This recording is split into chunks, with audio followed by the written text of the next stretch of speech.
Apologies for the intrusion. I'm Hugo. Let's just say I'm something of a collector. I've heard your video store is the most classy one in all of New Eridu, and I must say, it absolutely lives up to its reputation. The ambiance here is understated yet refined, elegant but still cozy. It's so soothing, like a steady beacon in the dark.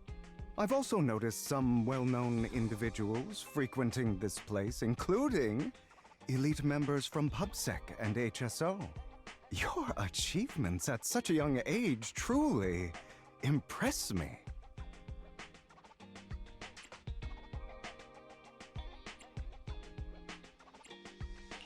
I'm flattered, but you give us too much credit.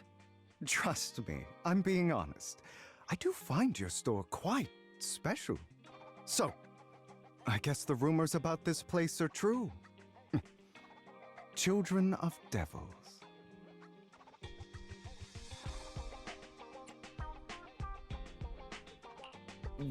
What are you talking about? I'm not following. Am I imagining it? Or do you seem really nervous all of a sudden? Children of Devils is an old movie I've been searching for, but it's so niche I can't find a copy in good condition. Or perhaps, did this movie remind you of something else?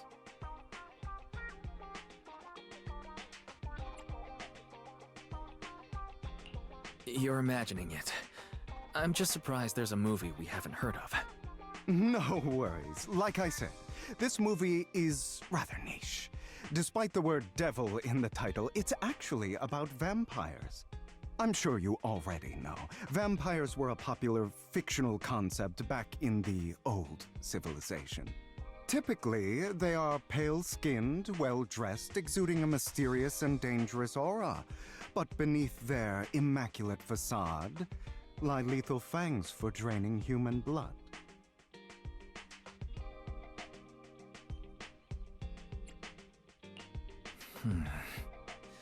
You kinda look like one. I'll take that as a compliment. Too bad vampires don't actually exist in New Eridu. Oh, and I don't feast on human blood. In fact, if anything, I'm hypoglycemic. Anyway, back to the movie. It's about a man who unwillingly turned into a vampire and after years of plotting, finally kills his evil father and ultimately dies in the process.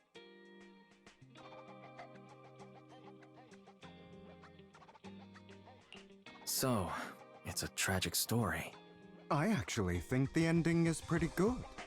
At least he accomplished his goal, and death was just the price he was willing to pay.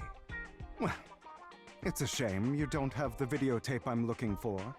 I'll just grab a copy of every movie you currently have for rent.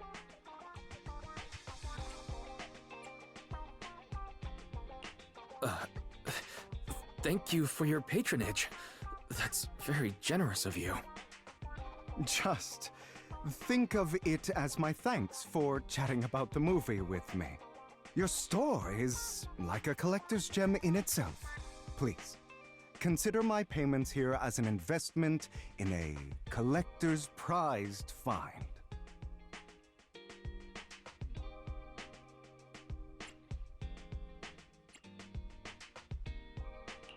Your definition of a collectible is pretty broad, just as I'd expect from a collector. Because of my work, I happen to know some of New Eridu's upper echelon. Some even collect human organs. Just some rumors circling around. Hope I didn't spook you.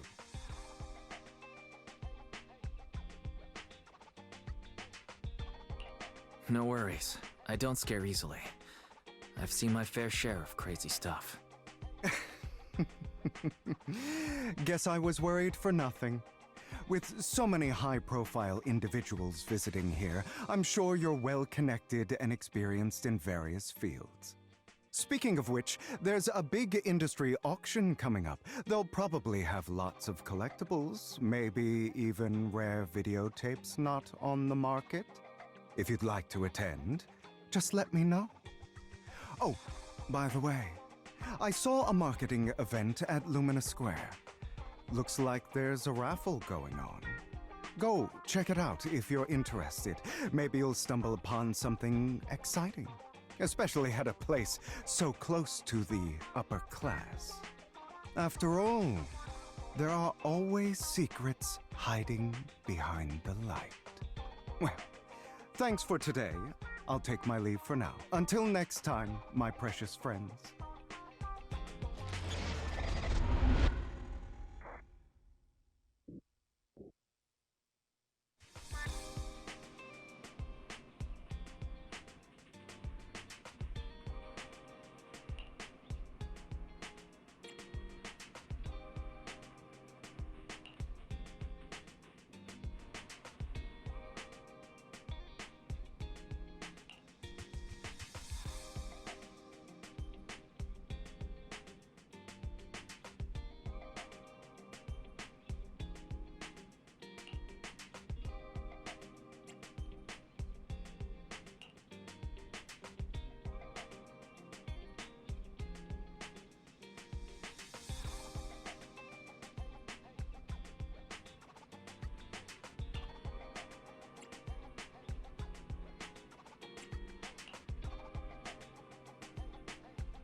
You there! Why not come try your luck? All sorts of prizes are waiting to be won!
This guy seems arrogant. Maybe I should take a tougher approach with him. Quit the act. I've seen right through you. You may look harmless, but I know you have a secret identity. Your crafty skills have caused headaches for countless people. Not to mention, you're revered in your field. Everyone knows who you are. Your true identity is a member of the most infamous band of thieves in New Eridu, Mockingbird!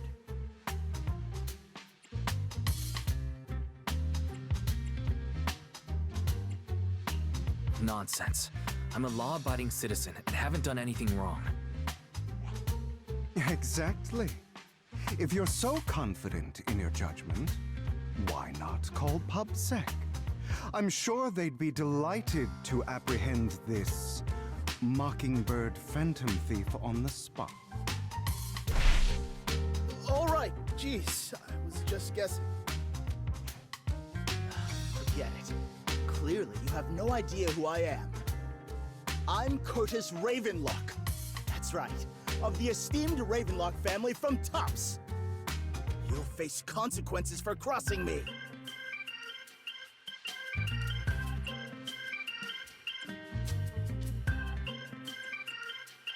You're an esteemed member of Tops. Why join a raffle with us regular folks? Offense is the best defense. Seems like you've got that down. I'm only here because my family sponsored this event. I just joined the raffle for fun. It's not like I actually need the money. Anyway, you were the only one next to me when I lost my wallet. It has to be you. Just admit it!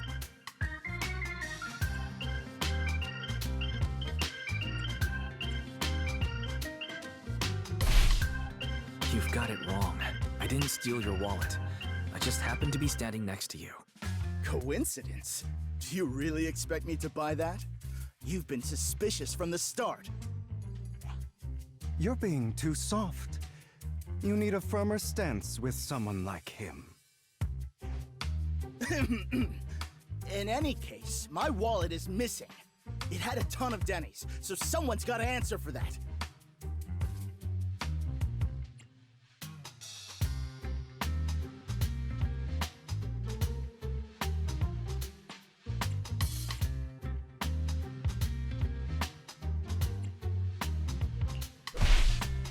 I bet you staged all this, and your wallet's been on you the whole time.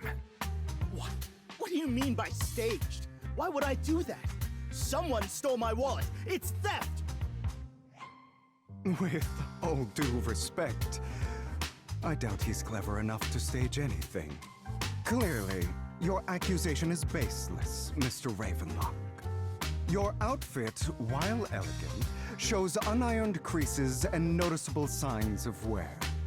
You've likely worn it for a long time. Plus, the wet ink on your cuffs suggests that you rushed straight here from your workplace. Likely so you wouldn't miss today's raffle. All in all, it's clear you're not well off and quite careless. Chances are you lost your wallet yourself, and it probably didn't hold much cash. Is that why you jumped to accuse others? Hoping to leverage your family name to make a quick Denny? That's utter nonsense! Regardless, you owe this person an apology. Damn it! You'll regret this. Just you wait! I really hate it when innocent people are wrongfully accused. But it's all over now. I hope it didn't ruin your mood.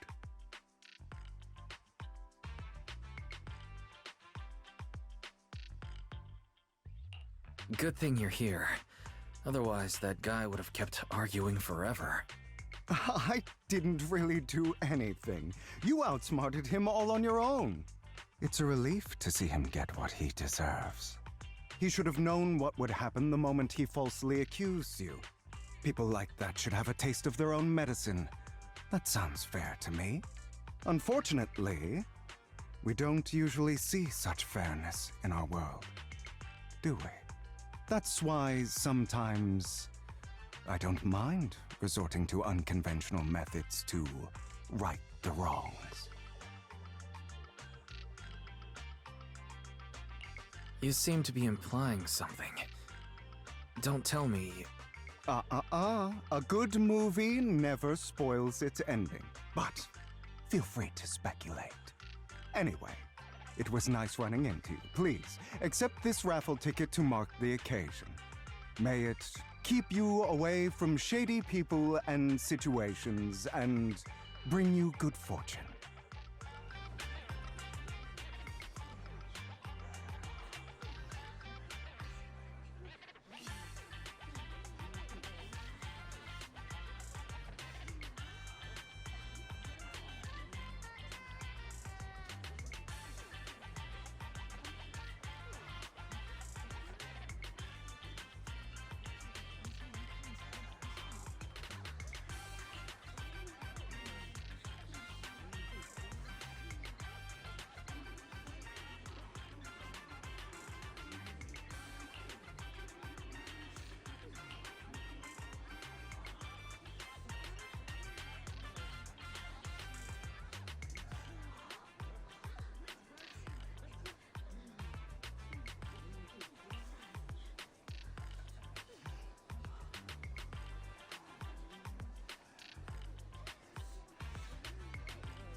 Anyone else want to redeem prizes?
They're here with me now, sir. I'm glad to have the chance to speak with you, young'uns. Helios Academy used to be a peaceful and comforting place.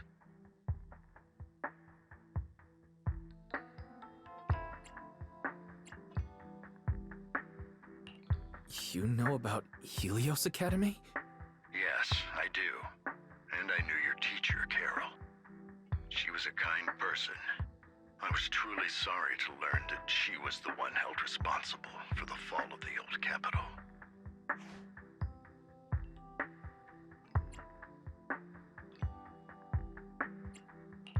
She was innocent. There must be something else behind it. I hope so too. It's just that the fall of the old capital still weighs heavily on us all. But I believe you just got caught up in all of this. I'm sorry for what you've been through over the years. It must be tough.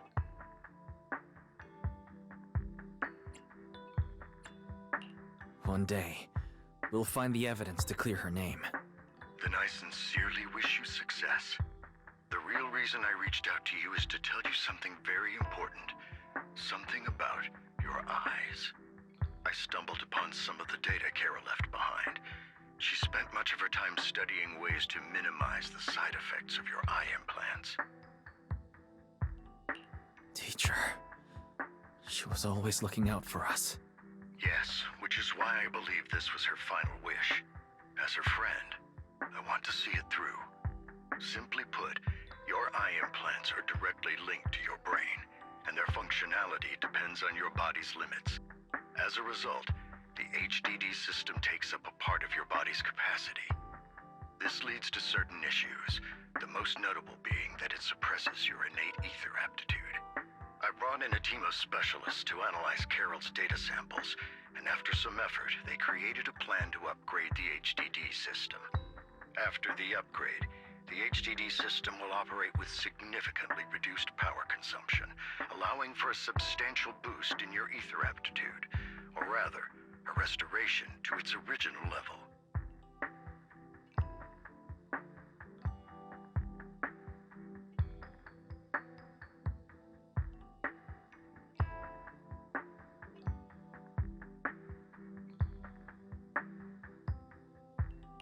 Do you mean that once the HDD upgrade is done, we'll be able to enter the hollows ourselves without EOS? Exactly. You'll likely experience some discomfort at first, but you'll get used to it over time. I'll have the specialists from Marcel Group continue monitoring your physical condition to reduce the burden on your body and help restore your ether aptitude more effectively.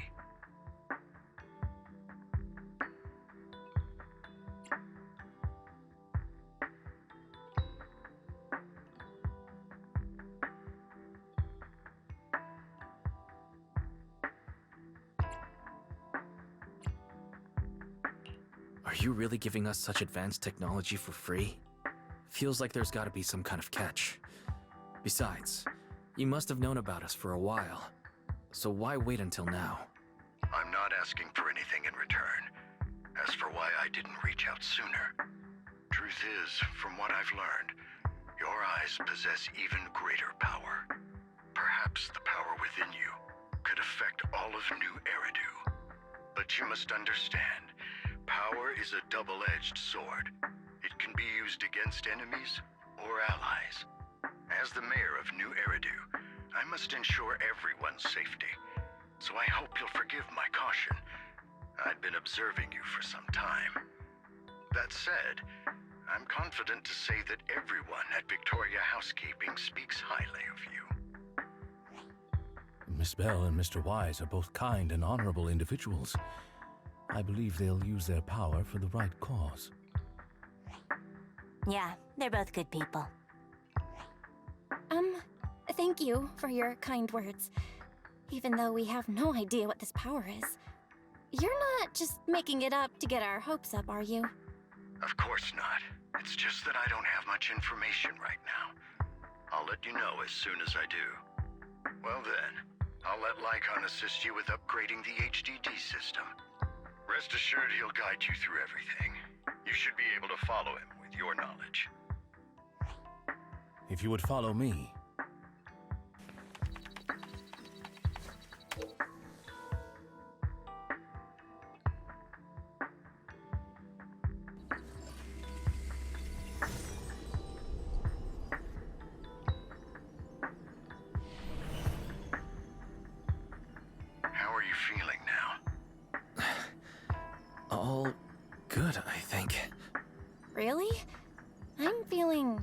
bit off.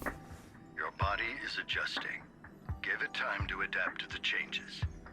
As a precaution, hold off on entering the hollows until you feel better. I see. In that case, I'll sit back and help Wise for now. It's quite impressive one of you adapted so quickly. Your ether aptitude is now on par with most hollow investigators, meaning you're ready to explore regular hollows. But you must be careful at first. Lycon, Ellen, why don't you two go along?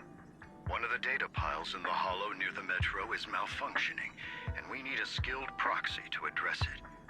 I'll assign this task to you. Of course, you'll receive fair compensation upon completion. Take your time at the journeys ahead. You've got plenty of time to uncover your full potential.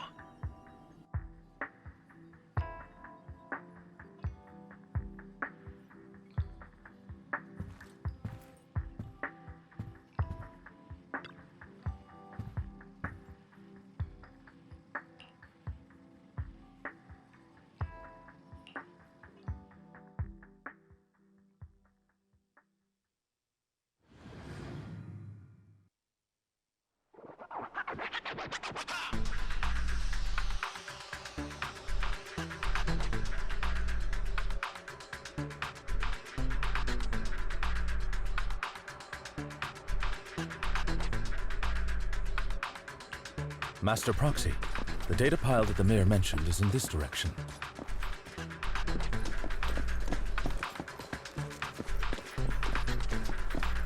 Let's keep moving.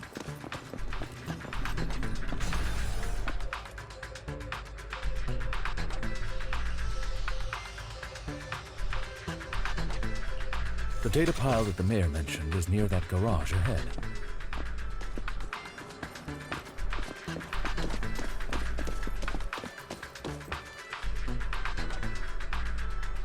What a pain. There's nowhere else to go. We'll have to move the train.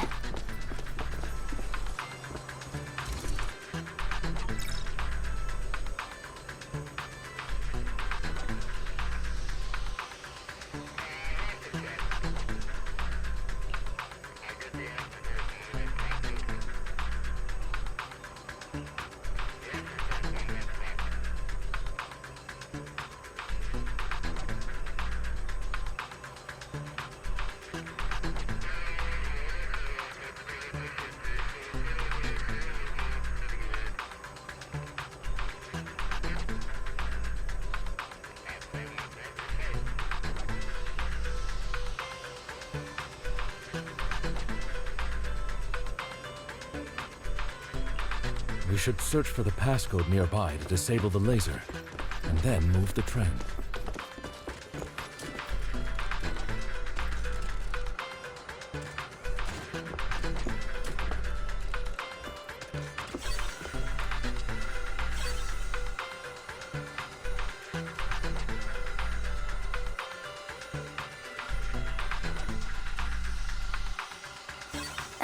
I get it now. We should be able to enter the passcode now.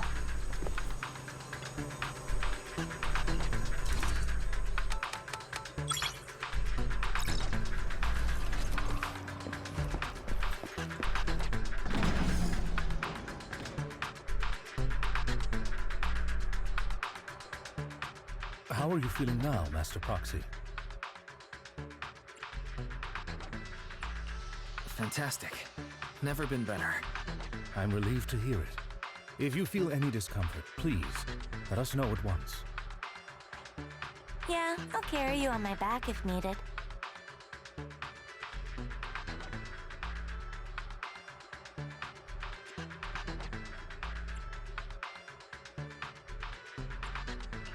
Really? Can you carry me right now? Let's finish the task first, Master Proxy. You've always had a sharp mind, and now you've got the muscles to match. Thanks for the compliment. No, I was just thinking. When will you pick up some fighting skills? If you can fight, you could handle things in the hollow all on your own. That'd be pretty neat.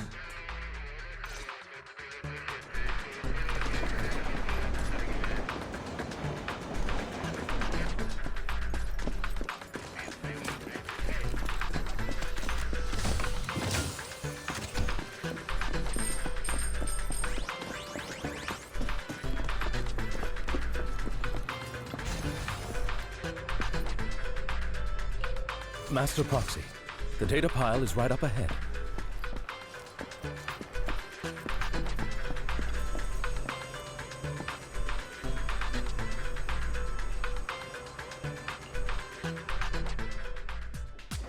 Worry not, Master Proxy. We'll ensure your safety. Thank you. Sorry. I still need you guys to protect me. In position. Seems like I'll need to work harder. Roxy, you don't need to push yourself so hard. You're already pretty great.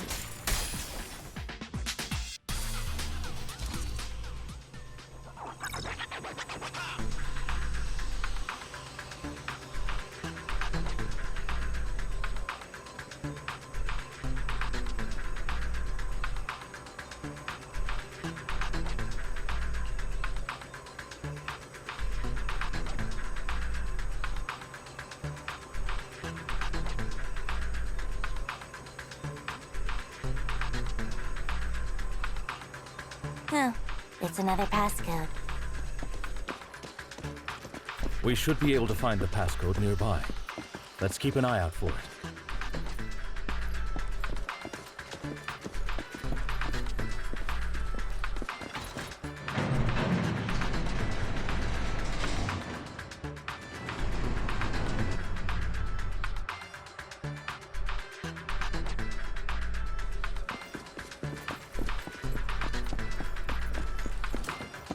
Maintaining the data piles in the hollows requires a proxy with the utmost professionalism.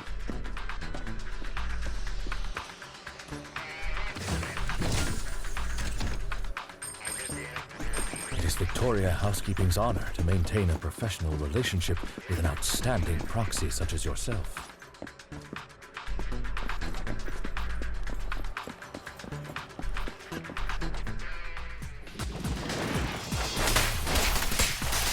Take this. Alice, switch up. Take a break. Time to hunt.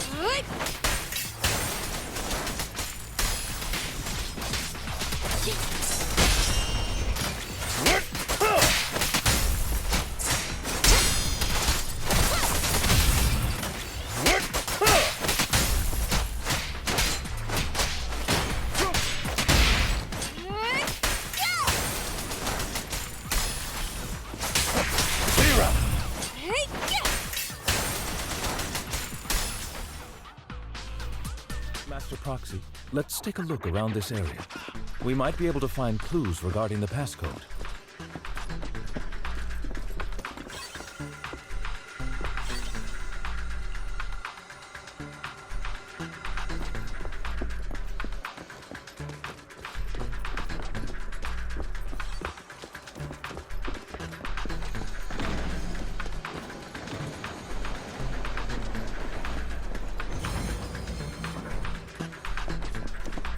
Roxy's moves seemed more fluid in that last battle. Thanks, but all I did was dodge. Nimbly evading an enemy's attack is an important skill. As for combat, leave that to us.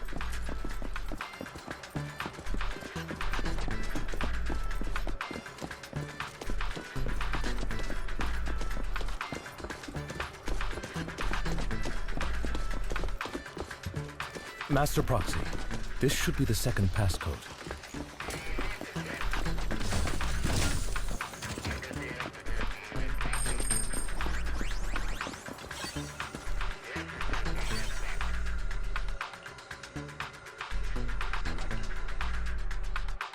Master Proxy, we've been in the Hollow for quite some time.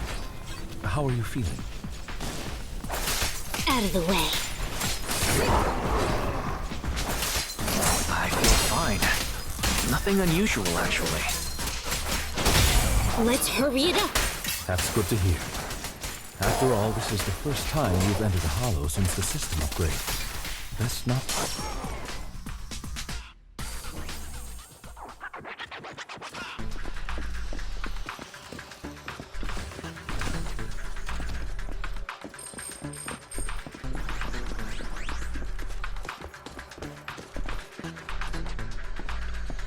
last passcode is here.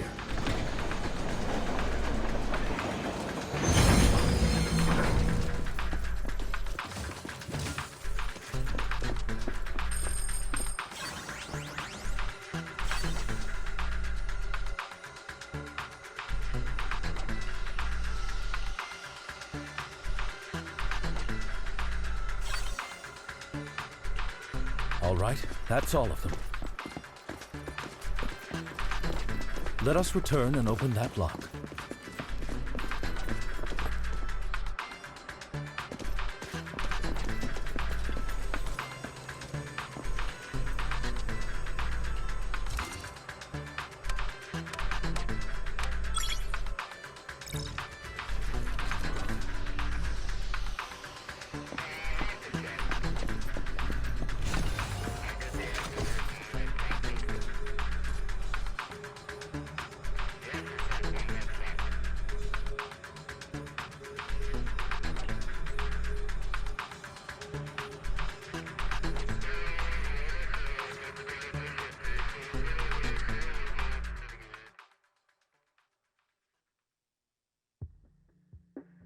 The mission was a success, sir. Master Phaeton's performance was outstanding. Excellent. You truly are exceptional. I'll be frank. I contacted you because I need your expertise for an important task. I'd like you to participate in an auction and help me secure an item up for bid. Hold on. Is it the same auction I heard about? The one with all the high-profile attendees? Yes, that's the one. I knew asking you was the right choice. Since you're aware of it, I'll get straight to the point. It's related to the sacrifice you encountered. Sacrifice? It's back? Remember the sacrifice you took down near the construction site? Public security did some research after retrieving it. It turns out it can maintain its form outside the hollow and carries human genes. Within it, we extracted a mysterious core. This core possesses the same inexplicable power as the sacrifice, allowing it to exist without relying on ether. However, the core was recently stolen from the most secure lab in New Eridu. We suspect this is an inside job rather than an external theft. We searched extensively without success, until I saw the auction flyer. The core has been concealed within an auction item.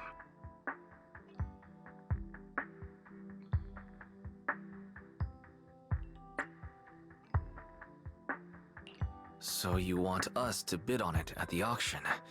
But why us? The power of the sacrifice is highly volatile and destructive. We must keep it confidential, at least for now. And I, as mayor, am not suited to participate in the auction myself. Plus, I'm running checks on my inner circle due to the theft. Frankly, there aren't many people I can trust. Don't worry, the funds are covered, and Victoria Housekeeping will be assisting you. Of course, this hinges on one condition: your willingness to aid me. All right, we'll give it a shot. Thank you very much. I knew that I could rely on you.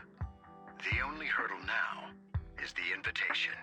It's exclusive to Tops, so obtaining one might take some time.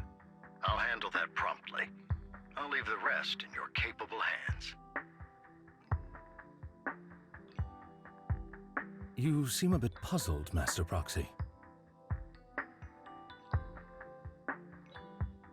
The relationship between the mayor and Tops seems rather delicate.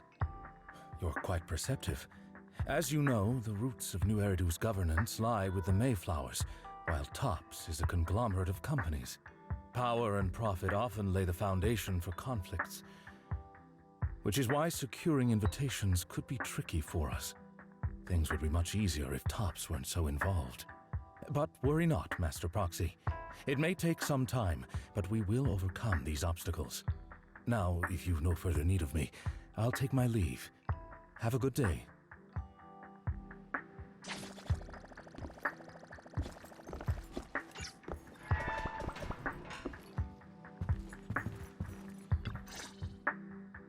didn't that collector Hugo mention if we wanted to attend the auction, we could give him a call? But he didn't leave us his contact information. Odd, right? If he wanted us to contact him, why not leave a number? Did he just forget?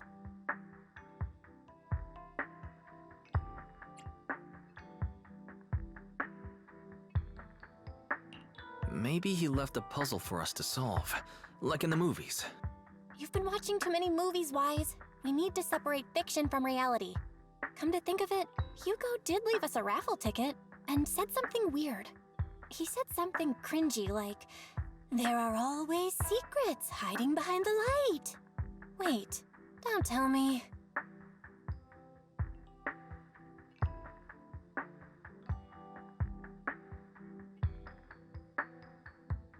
I get it now. This guy watches way too many detective movies. Anyway, let's try contacting him. Aha! It's you!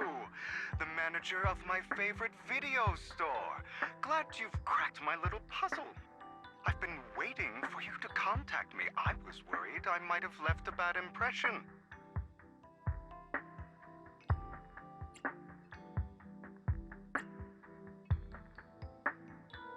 Actually, I have a favor to ask. About the auction you mentioned. Could you secure 2 invitations for us? Ah, so you'd like to attend the auction? I'd love to assist, but unfortunately, I have some tasks at hand. But if you two can help me with my current task, I should be able to find time to get the invitations you need.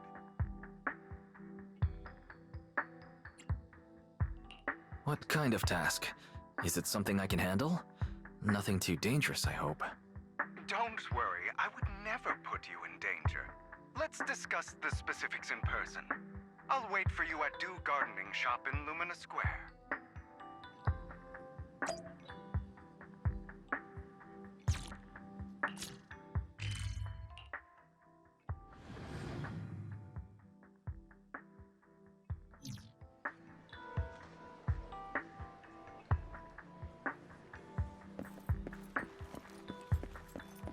You've arrived, my friend. Punctual as always.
Another?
This time, I'll lead the family back to the top.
Good day, Manager. Wonderful to see you again. You're as sophisticated and charming as always. About our previous discussion, I assume you've made some progress?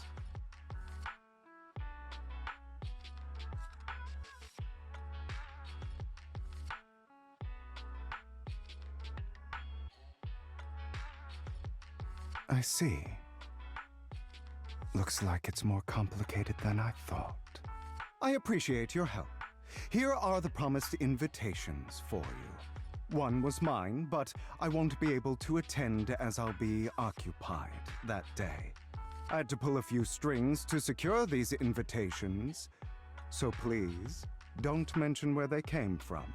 Otherwise, someone might come hunt me down.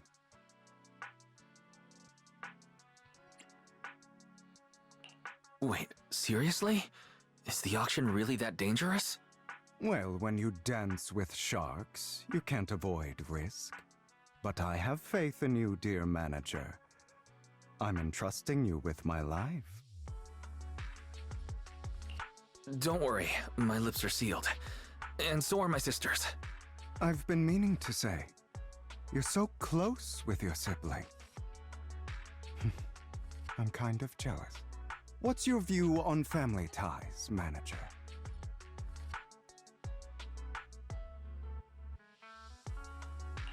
It's a bond you can count on. Like, no matter what happens, Belle and I have each other's backs. That's the exact kind of answer I expected from you. How lovely. I once had a half-sister. Different mothers. Had? You didn't have a fallout over some big argument, did you? No, we never argued. I would like to try, but it's too late. She's been gone so long. I can barely remember her face. I'm sorry. I didn't realize it was a sensitive topic. My condolences. It's okay. I brought it up first, and it was ages ago. Anyway, back to what we were saying. It's highly likely that Hartman will be at the auction as well. As you know, while he's the rightful heir to the Ravenlock family, he keeps many secrets. Should you cross paths with him in the future, be cautious. He's sitting up on his high horse looking down on everyone else, and he'll do whatever it takes to get more power. I hope these upper-class people eventually face the punishment they deserve. Too bad the scales of fate lean one way or another, unless someone steps in to tip them back. I digress. That's all for today. I have some errands to attend to, so I'll take my leave. Have fun at the auction.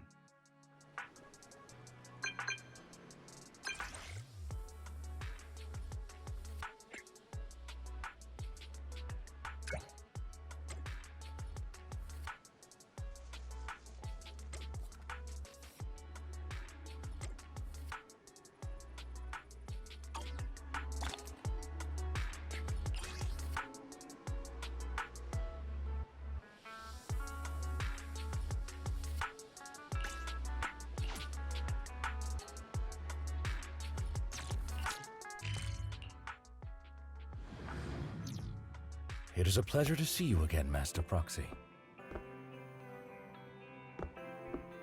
It's been a while.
Lies.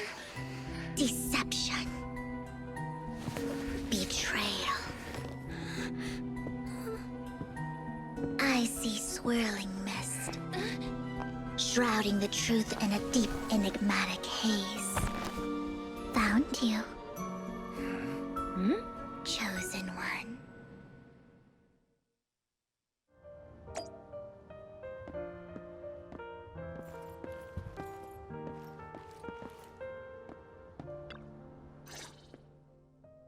You are exactly as I thought you'd be.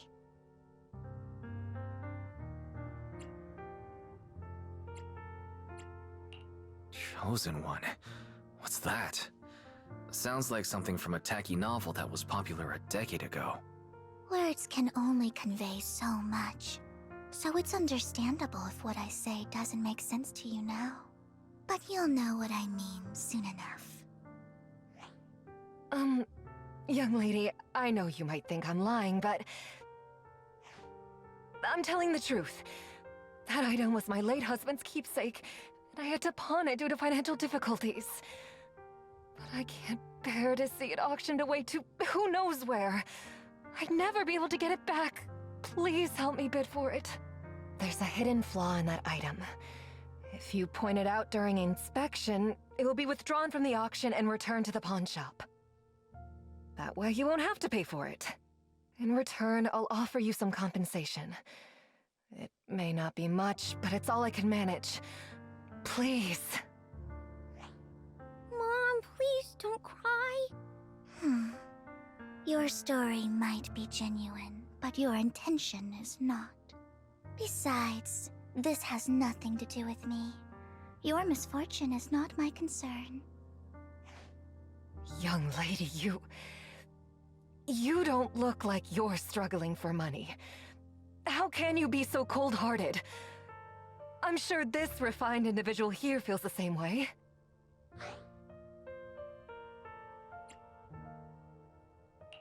Huh? Are you referring to me? Yes, you! If you're willing, could you please... The auction is about to start. I'm not sure how you gained entry, but I'm sure you don't want to be driven out with your daughter. And you?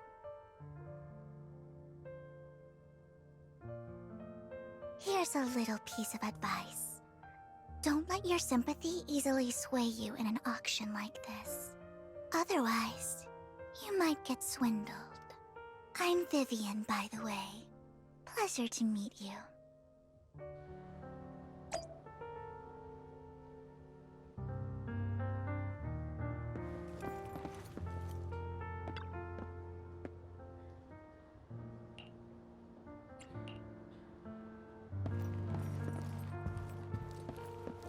Dear guests, the auction will begin shortly. Please make your way to the venue.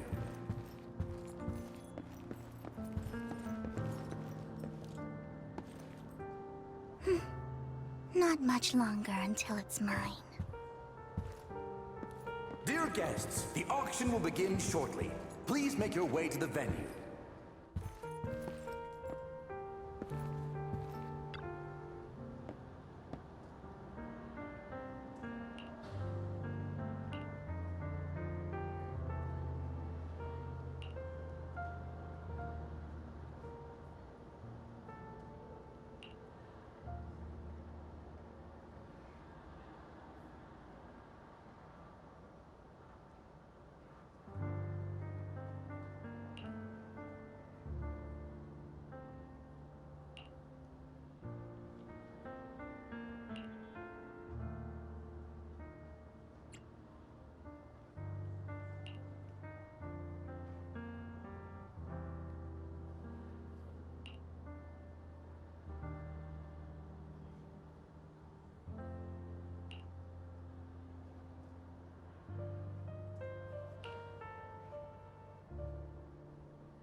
He may be from the Ravenlock family, but he's been entering the lottery in secret.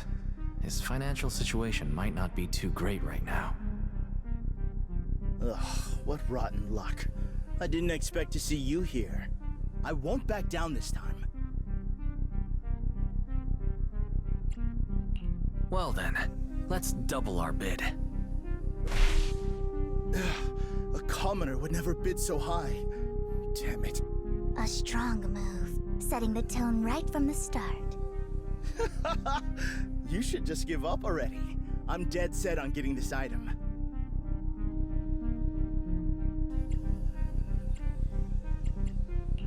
Good luck to you. Host, I increase my bid by 20%. Where could you have gotten so many Denny's? A solid move, but perhaps a bit too costly for me. Okay. Let's not rush into inflating the price. Seems like it's just the two of us interested in the item. Why don't we discuss this in private first?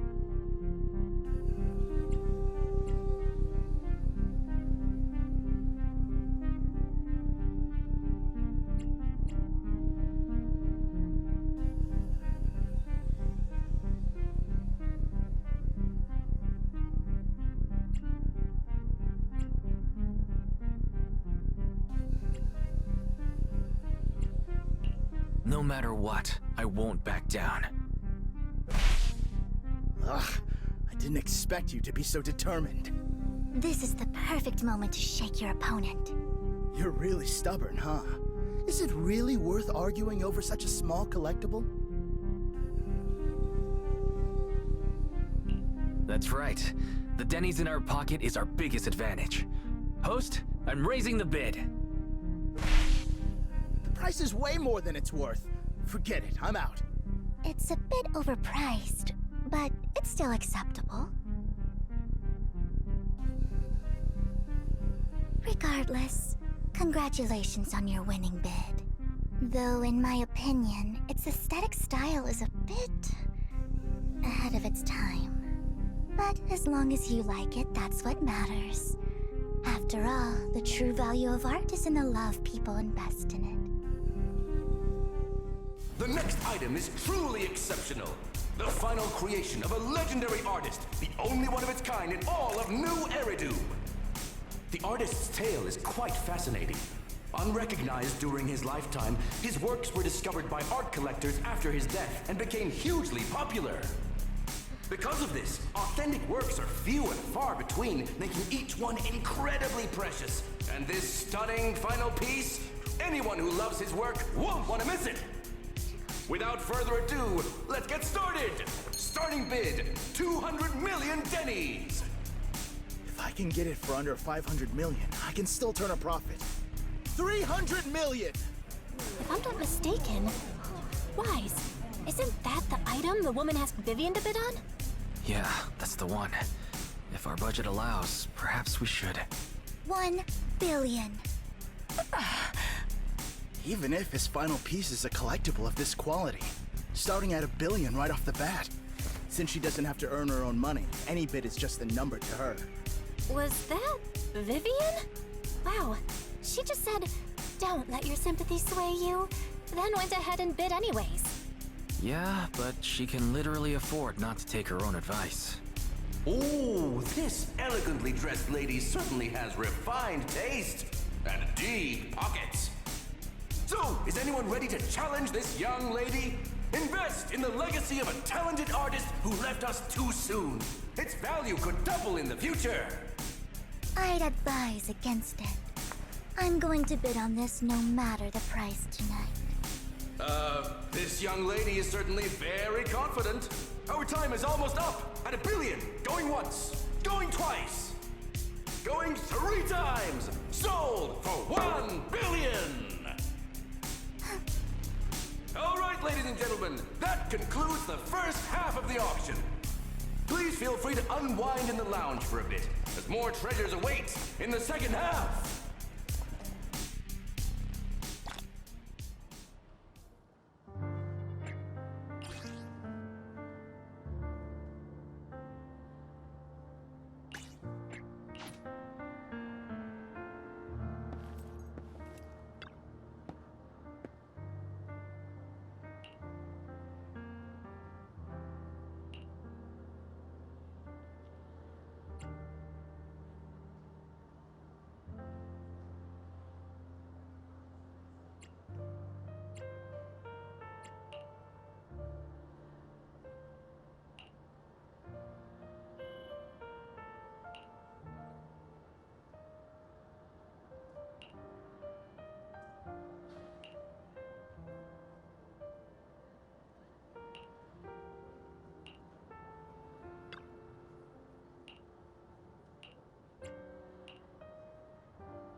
The coffee here is drinkable. Why are there so many unfamiliar faces around? I thought this was for regulars only.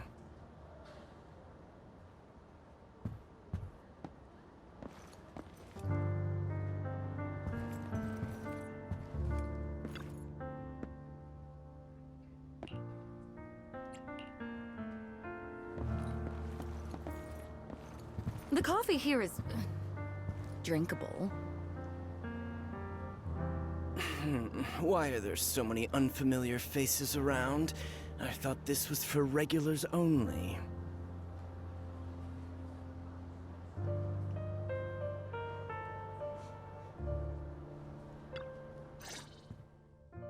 You have a strange look on your face. Despite her ruthless exterior, she's actually quite kind-hearted. Though you wouldn't dare think that, would you?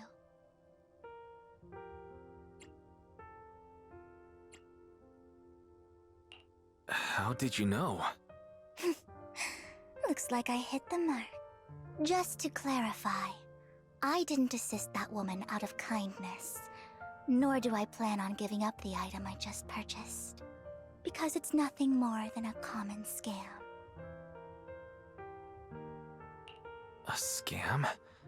So you're saying that woman is a fraudster? They'll tell you a tragic story, begging you to help bid on a collectible at a high price.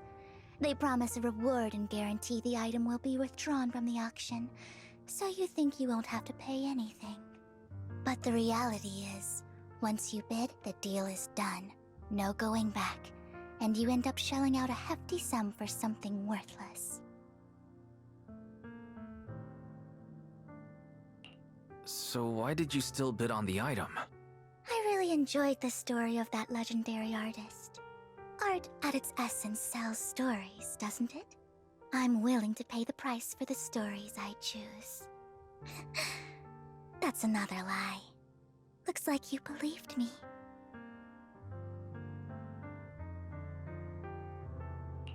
Okay, you got me again. Let me give you another piece of advice. Appearances can be deceiving. People often mask their true intentions. Sometimes, what you can't see is the real truth.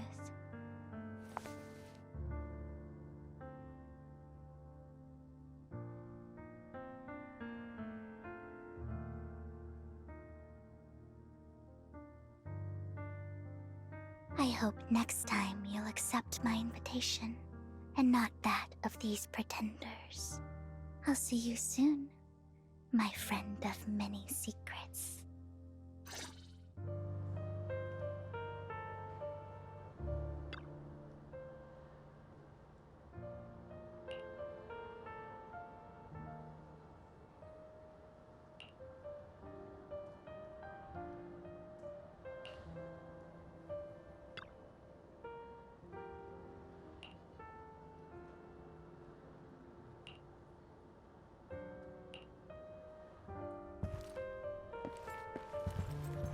The second half of the auction is about to begin. Please make your way to the venue.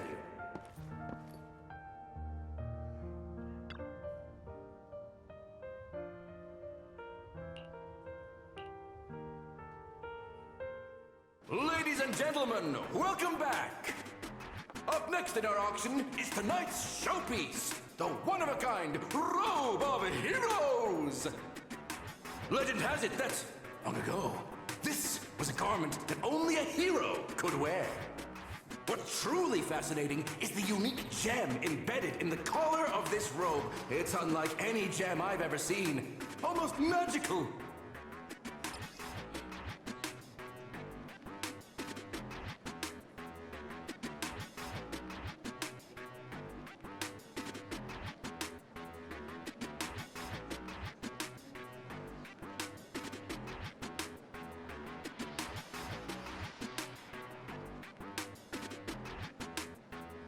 Wise, that gem's probably what we're looking for. Such an important item, yet it's just there on a piece of clothing, completely unprotected. How gaudy. This auction sure is busy. There's people of all sorts, whether they belong or not. Robe of Heroes. What a tacky name. Nonetheless, I'll secure it. In the name of the Ravenlock family. Yes, I see it. Seems authentic. Of course, I'll keep an eye on it.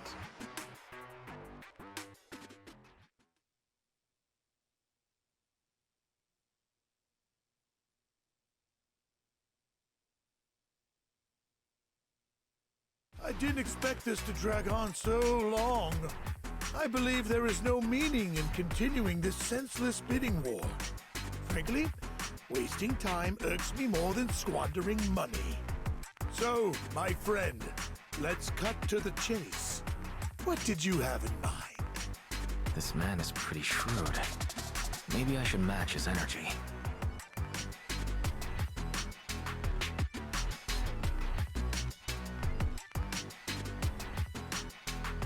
Perhaps a better question should be, what can you offer me?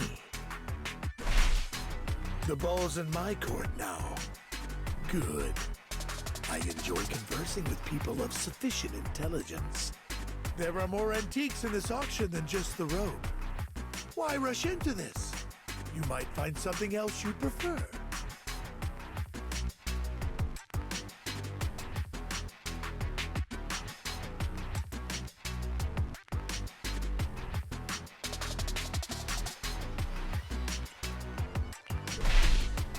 I'm not a collector, so I'm not into antiques. That robe just caught my eye. In that case, how about we strike a deal? All I want is that gem. So, if you cease bidding now, I'll take the gem and you can have the rest of the robe. How does that sound? He called our bluff. The Ravenlock family always gets what they desire. If you have any doubts, feel free to ask around.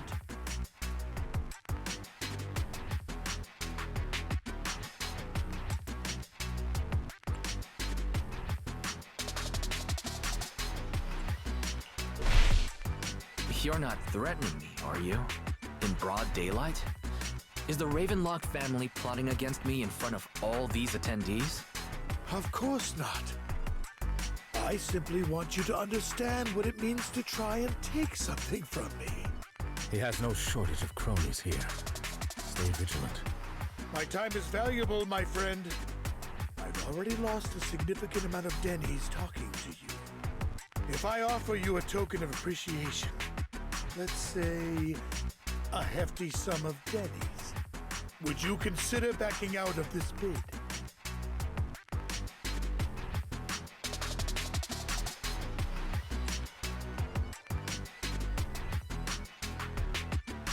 In that case, if I were to give you a hefty sum of dennies, would you back down? I fear my price is beyond your means. It's been a while since someone dared speak to me like that. All right, since I can't sway you, we'll have to settle this with our financial power. But let me be clear. No matter how high it goes, I won't back down. Drat. Though the mayor gave us a substantial amount of dennies, I have a feeling it won't be enough to win against someone with this amount of financial power.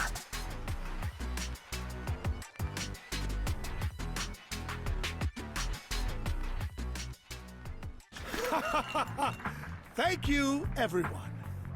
It appears I'm the final winner of this auction after all. Well, I'll be taking this masterpiece with me. Of course. I must extend my sincere gratitude to all of you. Damn it, we almost won! Ugh, denny grabbing jerks. I got a message from Hugo. He wants us to... Look up? What happened? Why'd the lights go out?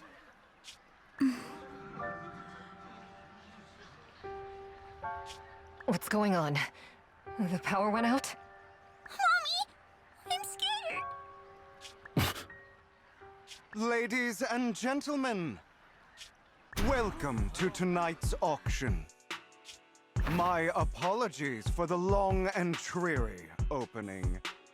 Losers always have a lot to say. That guy looks familiar. Is that... What are you all standing around for? Someone deal with this intruder! How uncouth. I'm simply here to reclaim what's rightfully mine. You! When did you... Well then, tonight's show is coming to an end. I wish you all a lovely evening. Yours truly, Mockingbird. After him! Catch that thief, or forget about getting paid tonight!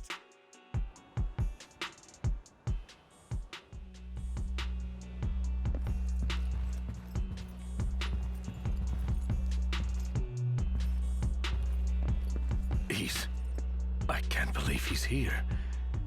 And his target happens to be that core, too.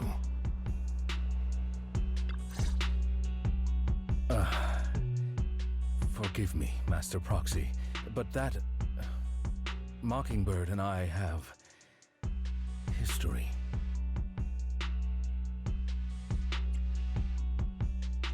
You might find it surprising, but I know him too. You do?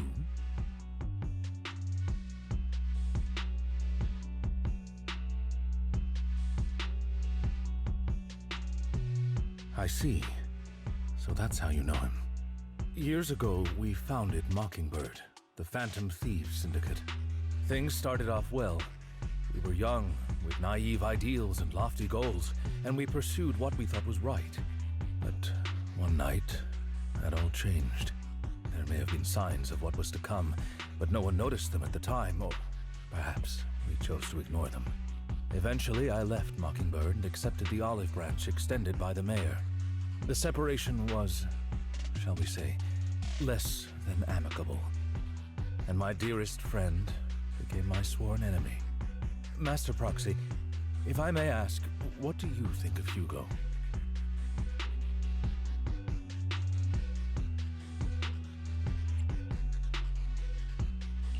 Though he helped us before, and he seems pretty nice, I can't help but feel something's off. He is a part of Mockingbird, after all. Mockingbird has changed from how we envisioned it. And Hugo, too, No, it's nothing. In any case, he is very dangerous. I'm still unsure of his intentions, but we cannot risk letting him have the sacrifice core. Based on my past experiences, I can likely predict the route he'll take to evade his pursuers and escape. However, this path lies within the Hollow. Master Proxy, can you...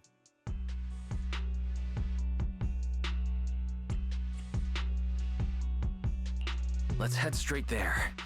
I'm feeling pretty strong right now. Very well. Please, follow me then.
As I thought, Hugo really is here. When we were still working together, he would often choose routes that were difficult to attack, yet easy to defend.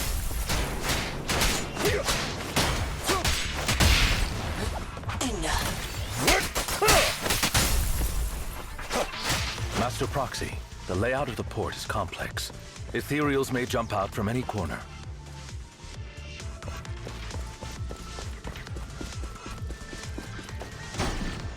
Do be extra careful.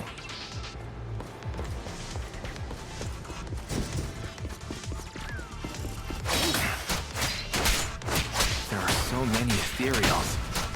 They don't seem to be phasing him at all.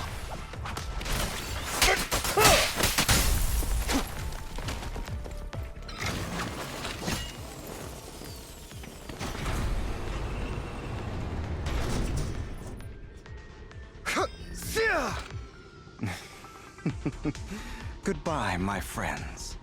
Pay his provocations no heed.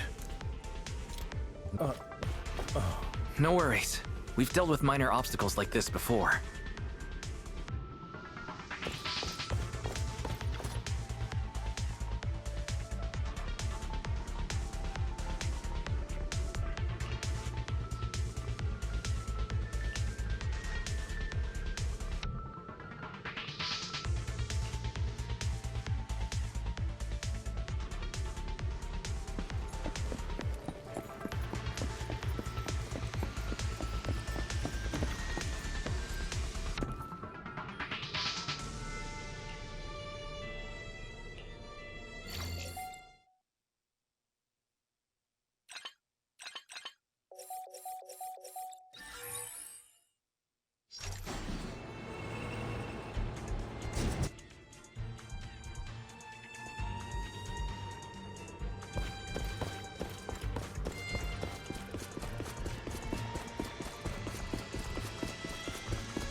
Careful, or you'll get hurt.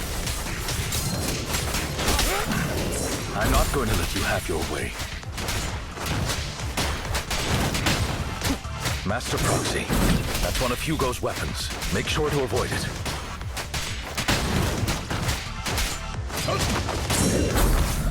It may look like a coin, but it's actually a dart. He's extremely familiar with this place. Master Proxy, dragging this out will only be to our disadvantage. Let's proceed through here post-haste.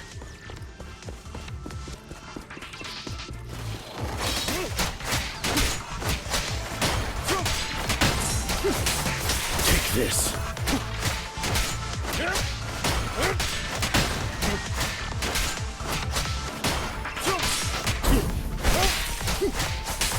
Time to hunt.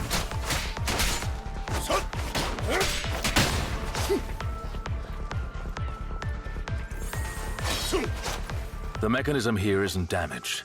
It's still functioning normally.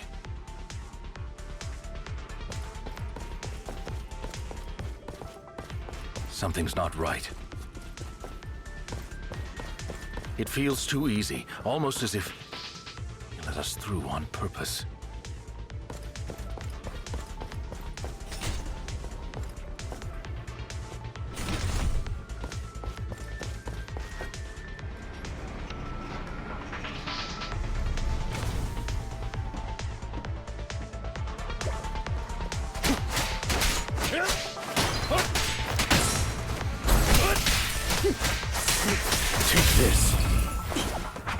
Stay calm now.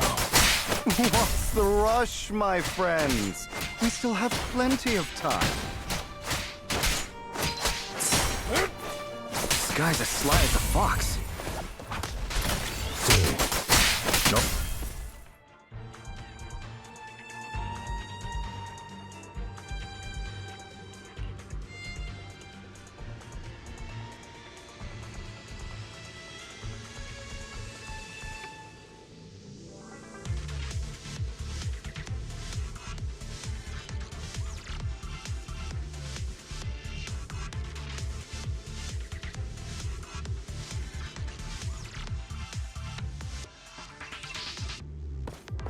This must be the right way. Not to worry, Master Proxy. We'll be able to catch up to him soon.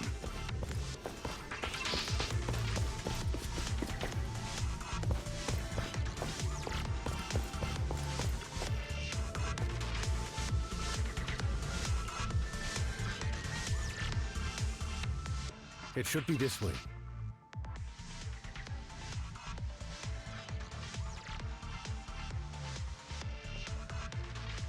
Are they from the auction? No, they shouldn't be able to track Hugo here. They're likely just hollow raiders. Back then, Hugo would typically retreat into a hollow after securing the goods. And as his partner, I'd be responsible for leading the pursuers astray. I'm unsure if he has a partner now, or who they might be if he does.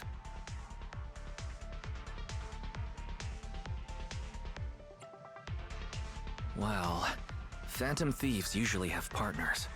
I assume he must have recruited a new one by now. True. That could make things trickier, as he may have passed the core to his partner. Regardless, Master Proxy, let's steer clear of those Hollow Raiders for now. Although I'm confident in my ability to defeat them, the clash here might delay us and jeopardize your safety. Our main focus now is locating Hugo and retrieving the gem.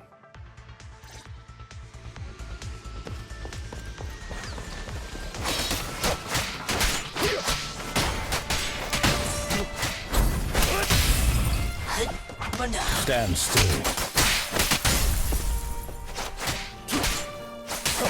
Time to hunt. Stay calm now.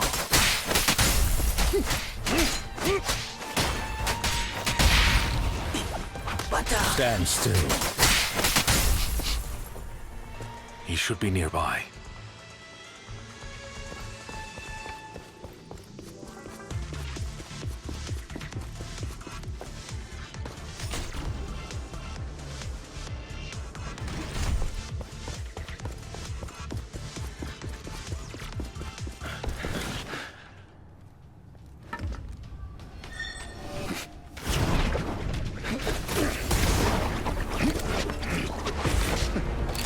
Long time no see, traitor.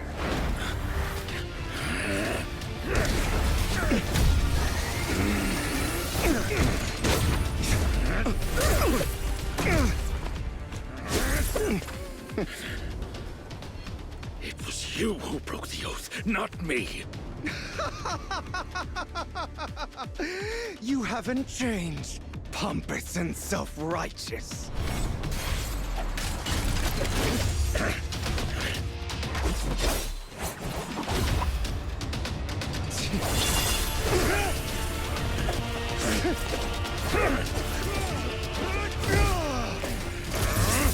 Beyond reason!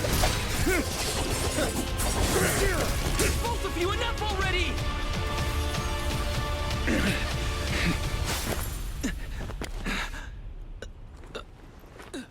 Master Proxy. Are you all right, Master Proxy? Any injuries?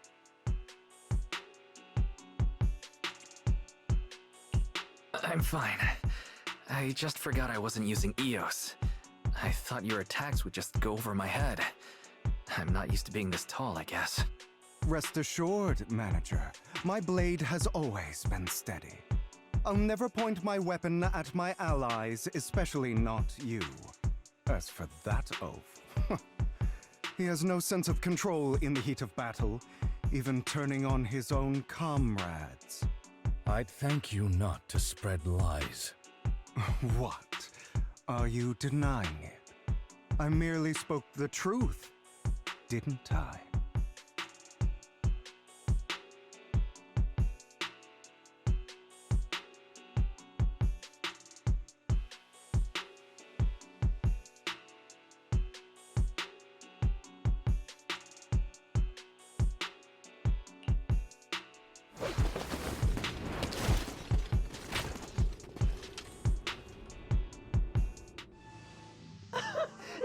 We were in for a tough day, but it seems we struck gold in the end.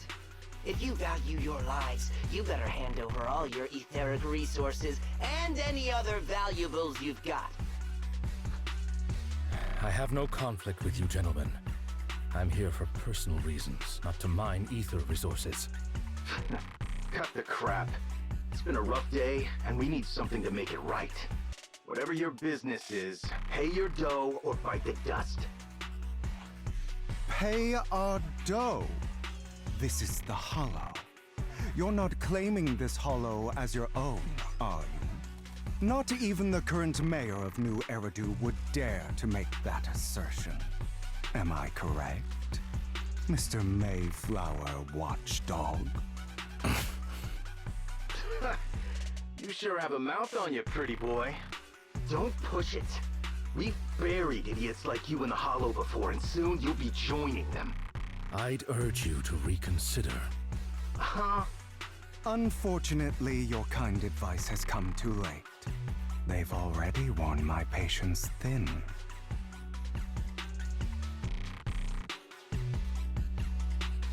Oh, help me!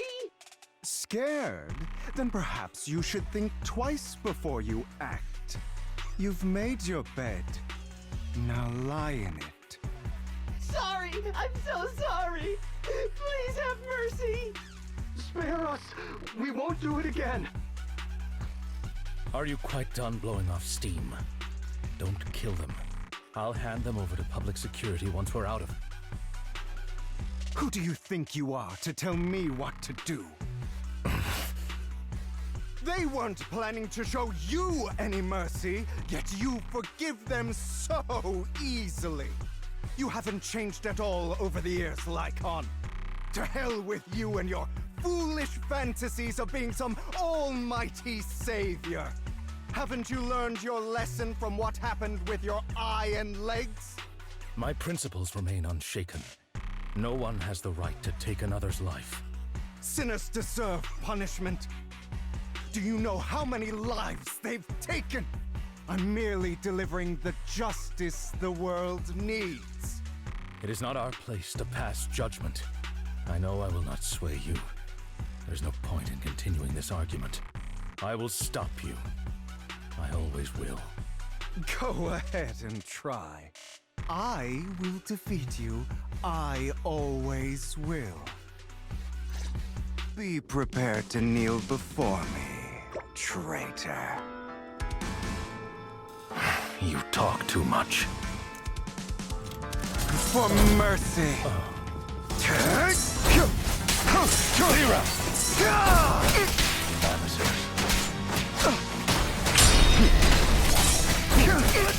Satisfaction. I have you now.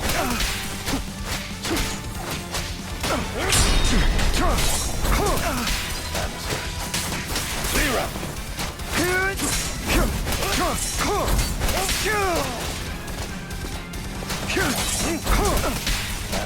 Proxy, I'd advise against trusting anyone from the Mayflower family. Do you two have to fight? My apologies, dear manager, but I'm itching to teach him a lesson. I'll eliminate any obstacle. Shut up.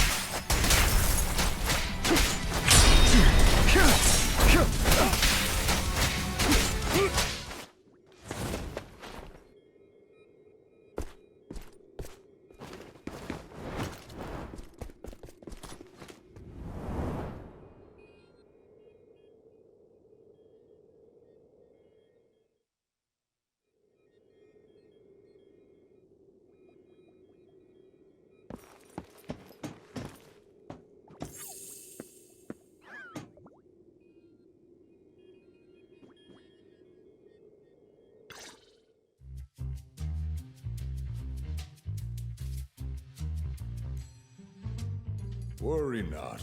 Mastery of my skills will come in time. But there's something more important I would like to teach you. Something about faith. Does a phantom thief even need faith? Of course. What else would we fight for? For wealth, fame, and power to stand at the top so nothing and no one can imprison us. Isn't that what everyone desires?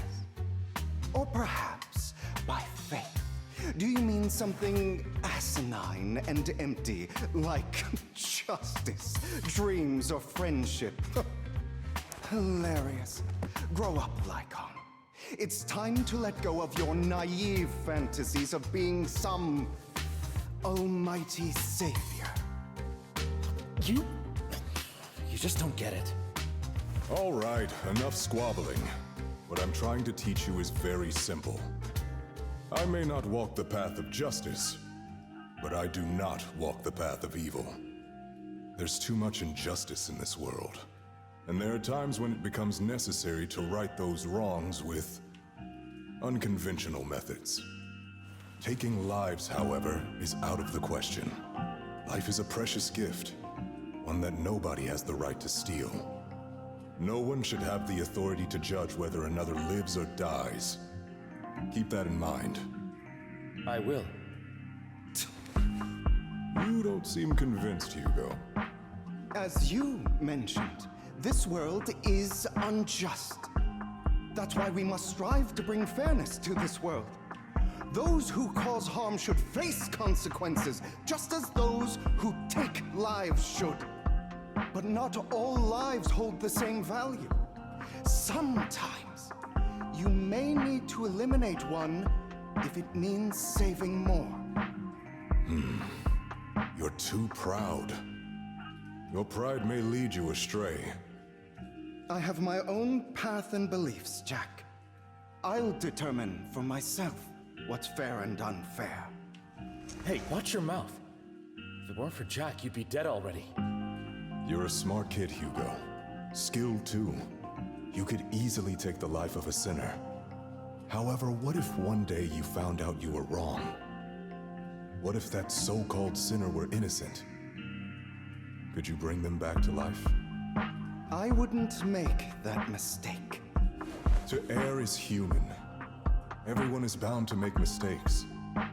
It's good you are open with your thoughts. I just don't want your troubled past to weigh you down. Because your hatred doesn't define you. It only eats away at you.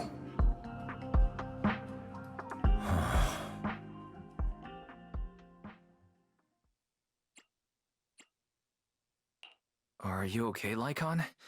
You've been quiet for a while. My apologies, Master Proxy. I was just reminded of some past memories. Before Hugo and I founded Mockingbird, we had a mentor, Jack.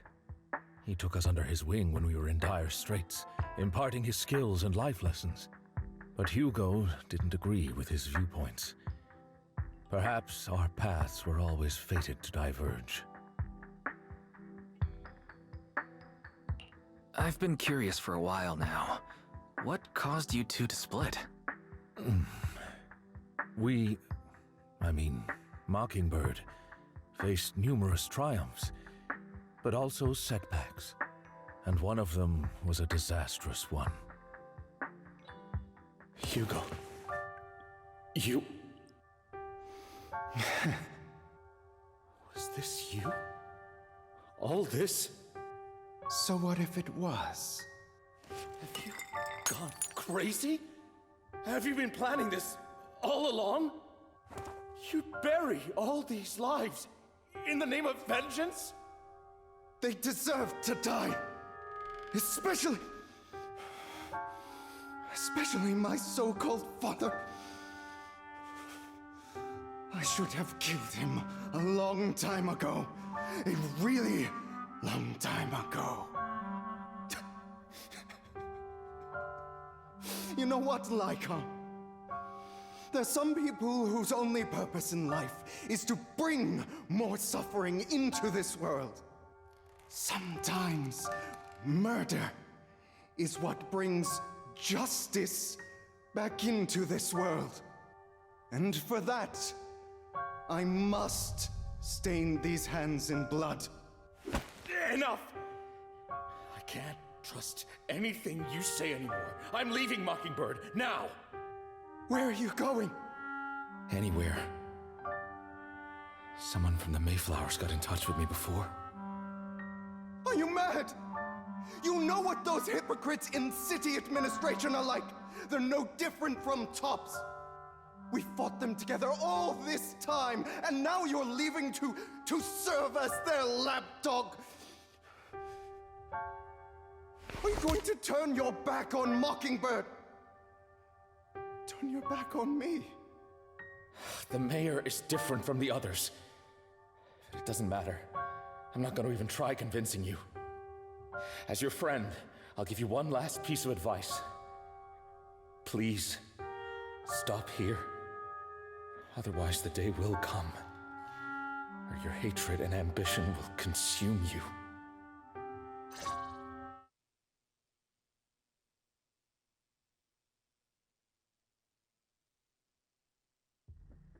My apologies, Master Proxy, that you had to hear such an unpleasant tale. Hugo came from a powerful family, and his relationship with them was always strained, especially with his own father. So much so that Hugo wanted to personally put an end to him. After shouldering a mountain of injustice, Hugo ran away from home. That's when Jack and I met him. And that setback that Mockingbird suffered turned out to be intimately connected to his family. I had thought it was just a normal mission, when in fact he was plotting revenge. He took advantage of me and everyone else there. I do not mean to pass judgment on him and his decision, but I refuse to accept a partner who is willing to trample over other people's lives for their own desires. Perhaps his family left a mark on him that continues to influence him to this day. In any case, Hugo still has the sacrifice core. We should contact the mayor to plan our next moves.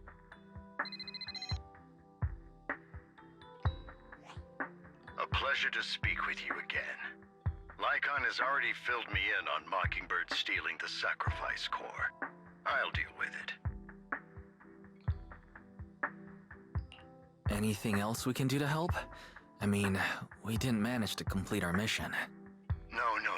You've done well. It's just not appropriate for you to get involved in what's to come.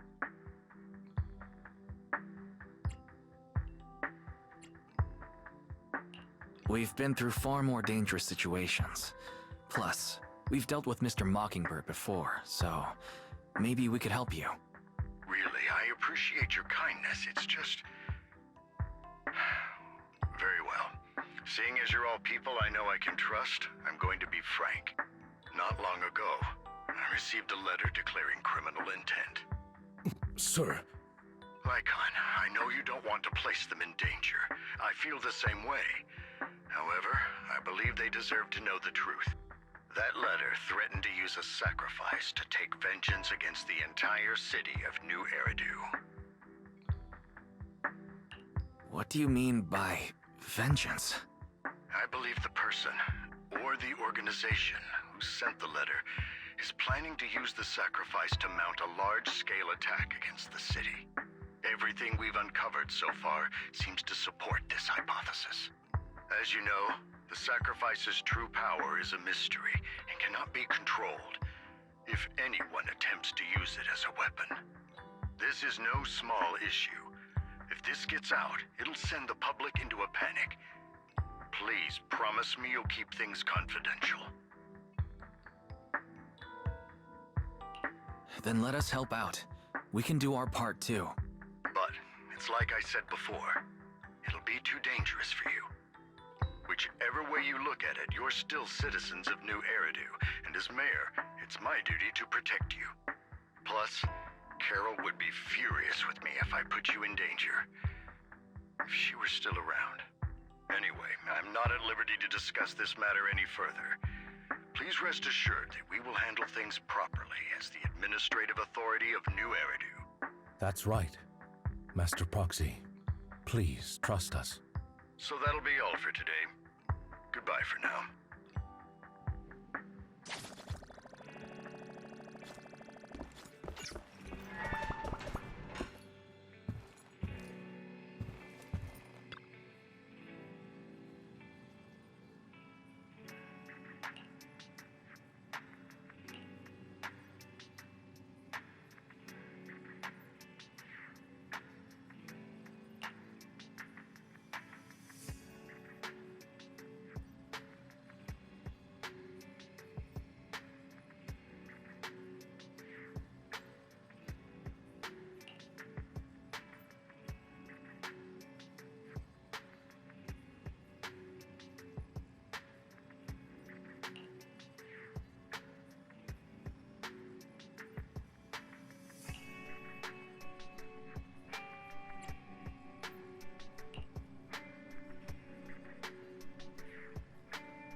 I'll have to work overtime to finish this mission report.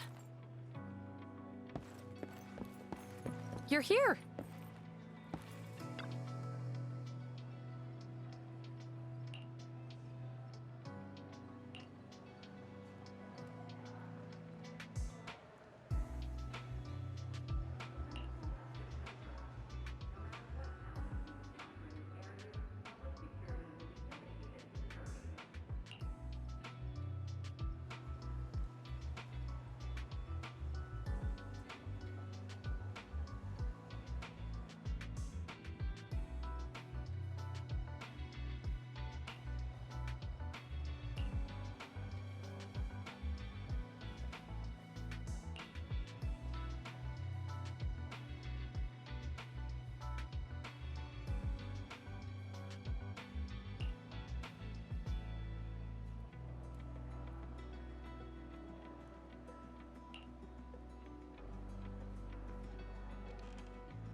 day's training.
All right, let's get started.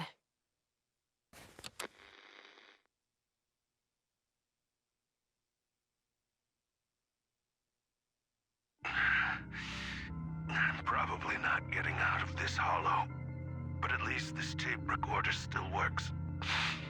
Let's say these are my last words. I gave away my anti-corruption equipment to save those civilians, so I'm not in good shape. Unfortunately, we came up against a horde of ethereals right after that.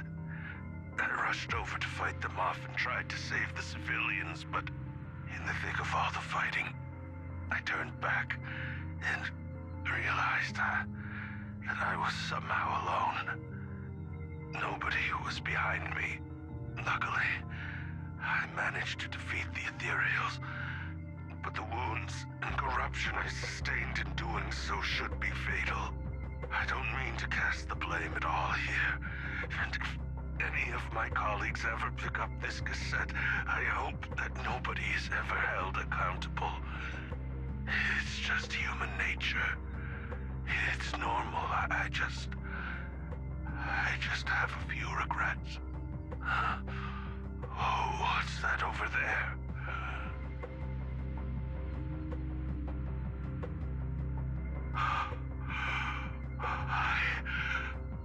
I've seen a miracle. Yes, that thing is right. So long as humanity is in constant conflict against the Hollows, we'll never be able to grasp true power. Only by embracing everything. It's the only way. Only by embracing this power can everyone survive. Oh, Creator, please grant me this!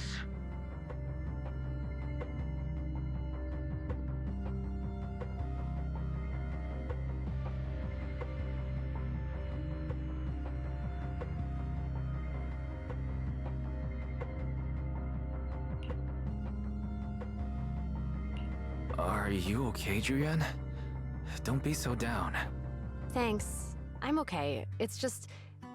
Even though we had our suspicions, now that everything is out in the open, I can't help but feel a little... Well, at least now I know the reason why he changed. What did Bringer say during the recording? Whatever it was, he called it a miracle.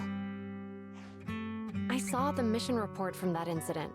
Bringer emerged from the Hollow unscathed, completely free from injury or corruption.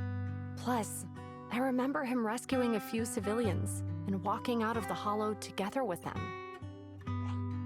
But if that's the case, then it's at odds with the audio we heard. Which one is the true version of events? It's possible that both are true. Like if Bringer actually met a real god that completely healed his body and helped him save the others. And that's why his mood changed so much. Why he started believing the Exaltists. Because he witnessed a miracle. That sounds like a reasonable speculation at this point. But it still exceeds the limits of what we know. In any case, it's a clue that ultimately points to the Exaltists. I'll keep pulling this thread and see where it leads.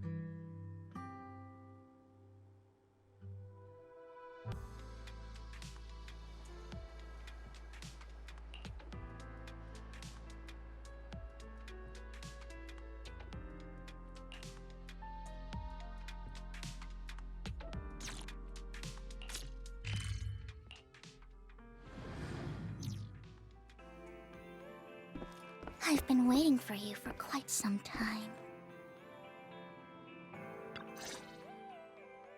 We meet again, Master Proxy. I imagine you've already managed to gain some info from the conspirators. About some people who wish to use sacrifice to launch an attack on New Eridu.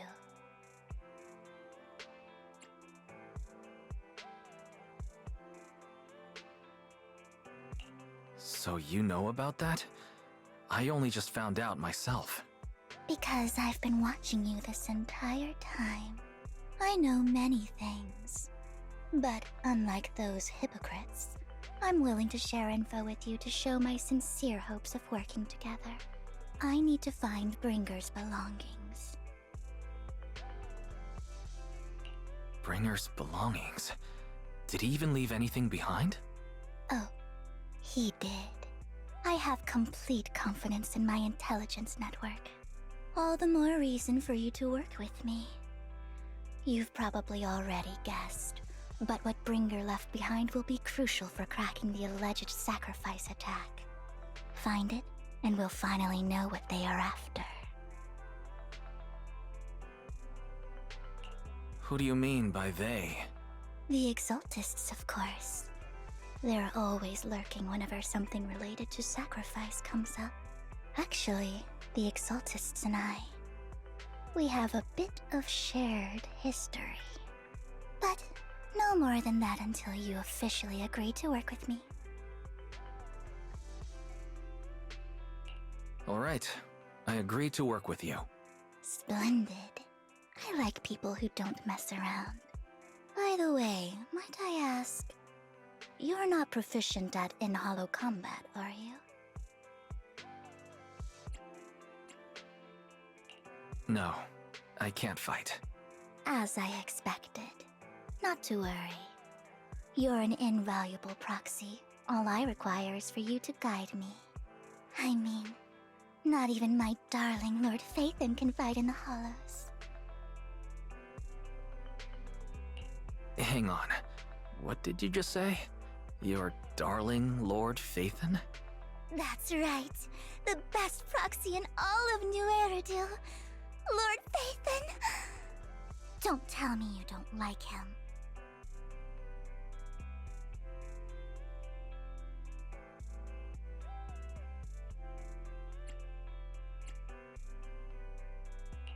It's not that I don't like him. It's just, it's a little complicated. Well, if it's not that you don't like him, then that means you do like him, right? And I know exactly how you feel. My love for Lord Phaethon is really complicated too. Great, you're a fan of Lord Phaethon too. But that makes sense. All of New Eridu ought to be fans of Lord Phaethon.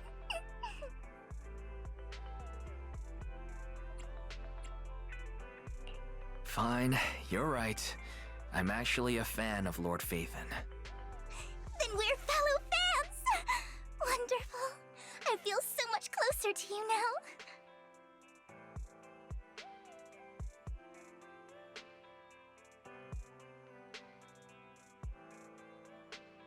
Oh my! Once I start talking about Lord Phaethon, I just can't help myself! Look at the time! I suppose that's all for today then. I'll be in touch with more news.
Proxy, you're here too.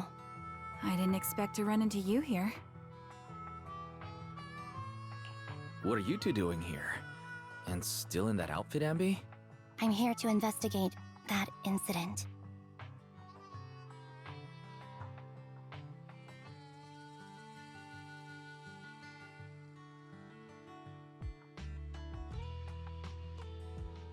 I've recently dug up some clues about the person behind the operation, but my key contact is ultra cautious and keeps demanding me to prove my identity.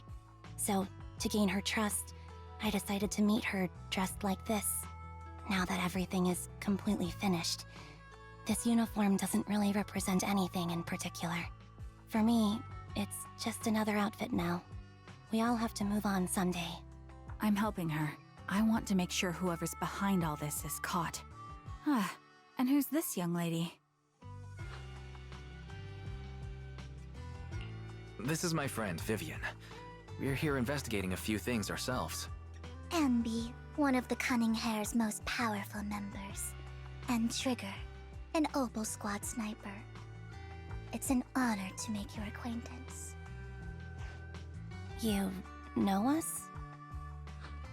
Looks like someone's done our homework. Is it because of the proxy? You two are practically celebrities. And because of my work, I've got loads of info when it comes to anyone with a name around New Eridu. I see. Seems you're handling your work well. Let's prepare to enter the Hollow. Unless you have any further questions, we'll be taking our leave now. You're going into a hollow? Proxy, you plan on going in like that? Yeah, that's right. I've recovered quite a bit lately, so I don't need any protective equipment in the hollows.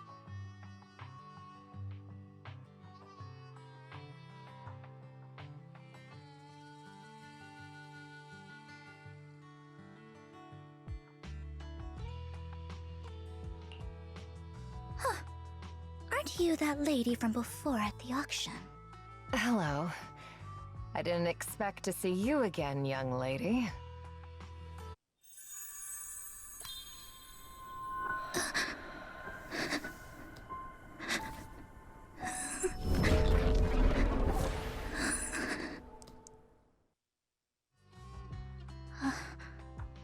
Vivian, are you alright? You look depressed. What's wrong, Vivian? Are you feeling all right? It's nothing. I just drifted off for a moment there. So then, what are you doing here? Don't worry. I'm not here to scam you. I'm waiting to meet someone. Don't tell me. You're my contact for intel? That's me. Ambi from Silver Squad, I presume? Pleasure to meet you. All right. I'm going to exchange some information with Miss Ambi here. So if you'll excuse me.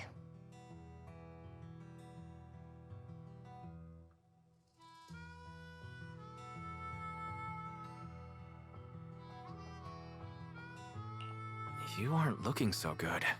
What's the matter?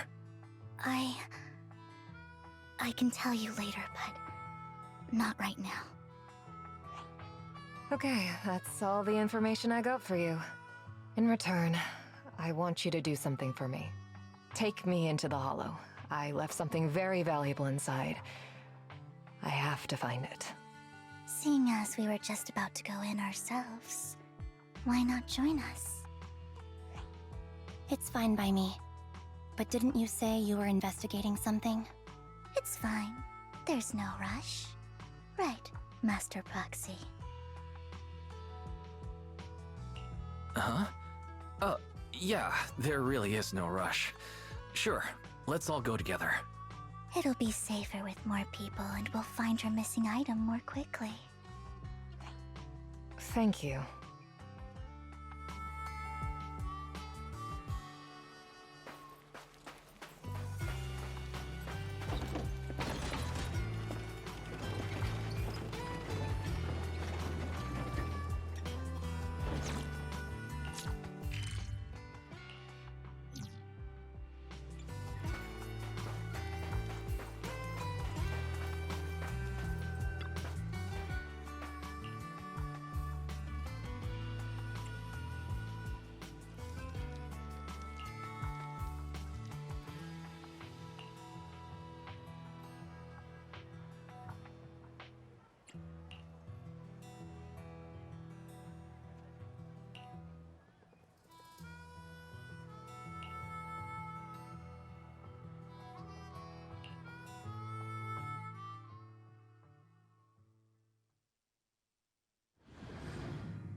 So, what is it that you all plan to do here?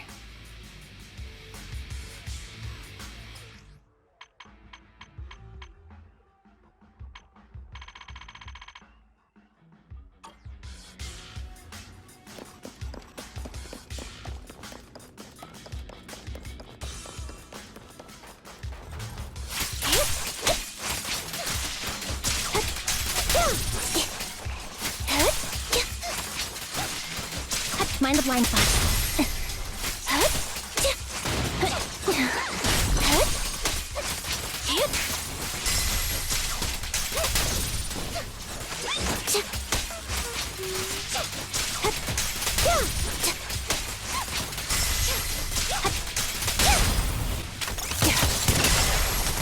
Adjusting for wind.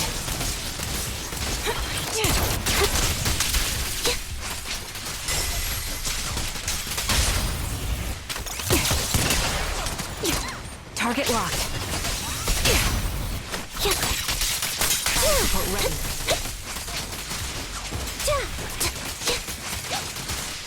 Now it's my turn to ask questions. What exactly is it that you're investigating?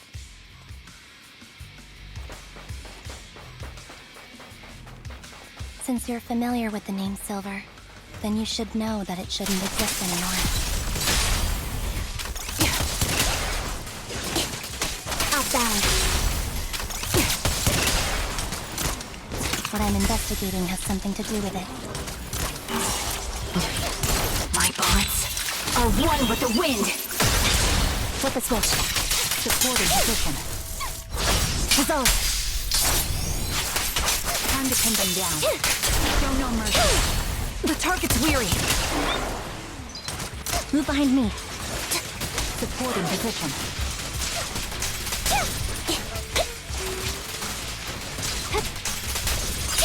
Fox, let's use that fissure to head to the next location.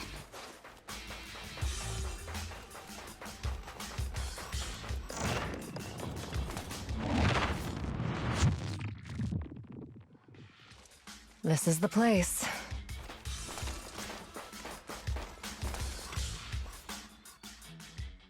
So, what is it that you're looking for? A ring. I was excavating ether here before and accidentally lost it somewhere. Please, could you all help me find it? It has to be somewhere among all this stuff here. Sure, I'll start looking. I'll go with you. I'll stay here with her then. Thanks, but you don't have to worry about me. Go ahead and accompany the others. I'm sure it'll be faster that way. And sorry for wasting your time like this. I know it might sound strange, but I'll be so happy if my daughter grows up to be capable like you.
There's leftover food here.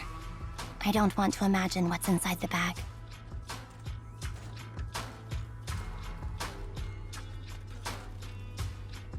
Neither do I.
A toy that seems emotionally stable. There shouldn't be a ring hidden in it.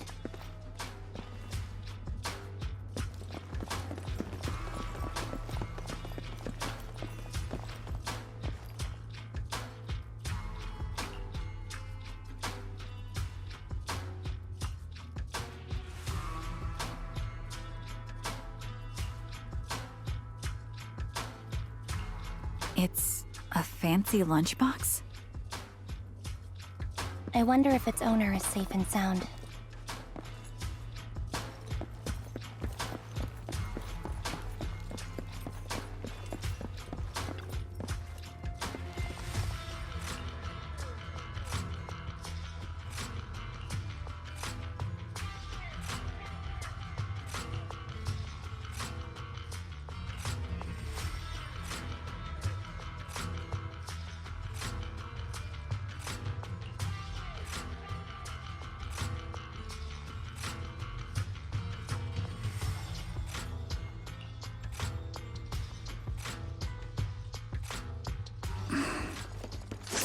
What's wrong, Vivian?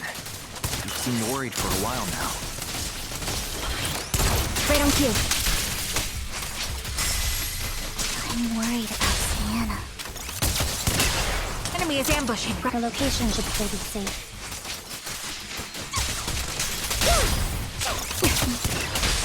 I hope so.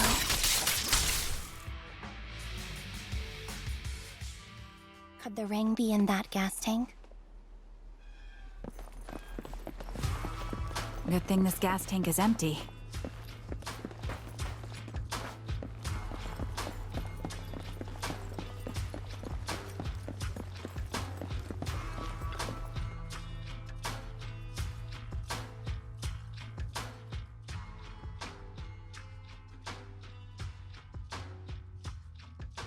Her vital signs are gone. What happened? I guess this was her final scam. There's one thing I must remind you. Your time is running out.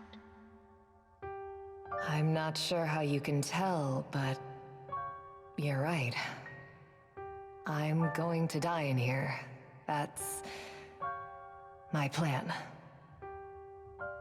I'm very sick and don't have much longer. If I try to get treatment, it'll just be a burden on my daughter. So I scam my way through a bunch of physical exams and managed to take out a hollow corruption policy through Ravenlock Insurance. Once some time has passed, could you please take my corrupted body out of the hollow? That will secure a generous compensation package for my daughter. It's only what the Ravenlocks owe me. A pity, yes. But it's the only way I can squeeze it out of them. What makes you think that will help you? I just trust you will. I'm just awfully sorry you had to get involved in this, but it's something I must do. I have to leave something behind for my girl. I have to give her a chance at life. If it's okay, could you also please pass a message to Mira for me? Tell her, don't worry. Even if Mommy's body is corrupted, withers away, and turns to dust, my love for you will always be there. Thank you. You're a good kid.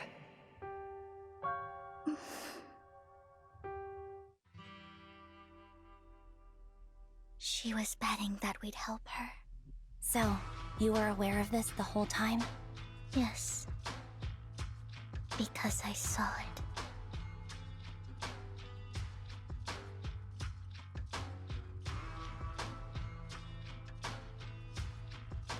You might not believe me, but I've had this ability to see the future since I was a little girl. But the things I see are always something bad. Plagues, deaths, disasters. That's all I've ever been able to see. It's all that kid's fault! She's seriously jinxed. I always try to avoid her. Otherwise, she'll say something rotten that ends up coming true again. Prophecies, she says. Like she's not the one bringing the bad luck upon us. It wasn't me. I didn't do anything. Sorry. I'm sorry. What good is saying you're sorry? Things like this keep happening every time you open your mouth! How unlucky. She shouldn't be here. Nobody wants her around. If only she would just disappear. I just wanted to warn you all. I'm sorry.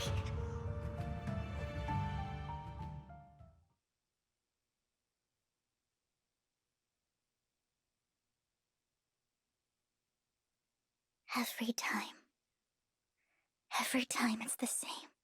In the end, there's nothing I can change. Sometimes I even wonder whether it's me predicting these things, or if my very existence is manifesting these calamities. Vivian, it's not your fault. You were just trying to be kind and warn them about impending disasters. I can tell it's never been easy for you. Thank you. No matter what. I just hope she finally gets to rest in peace. I hope no misfortune, whether I foresee it or not, ever happens to anyone.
Foxy, do Do you believe that the future can be changed?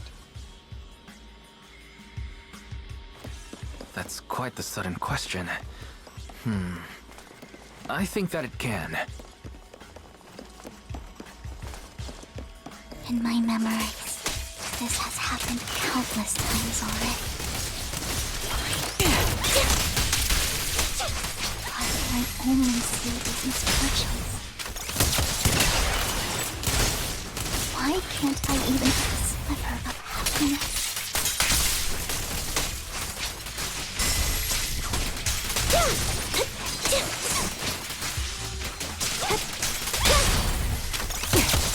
Adjusting for wind. I'm on it.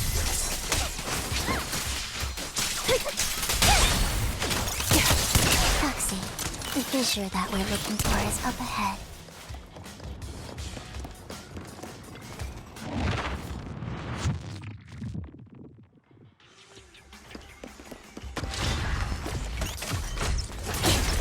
Recalibrating. Down strategy. Off balance. You're in the side. Show no mercy. What you deserve. The target's weary. Adjusting for wind. Move behind me. Loyalty.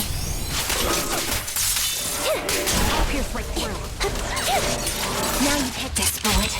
Will reach its mark. Flip a switch. Fire support. Right over there. I think it's about time. We should take that lady out of the hollow. You guys go on. Thank you. She gave us the intel we needed, so this is the least we could do. I hope everything else goes well for you. Master Proxy, is there anything you'd like to know? You can just ask.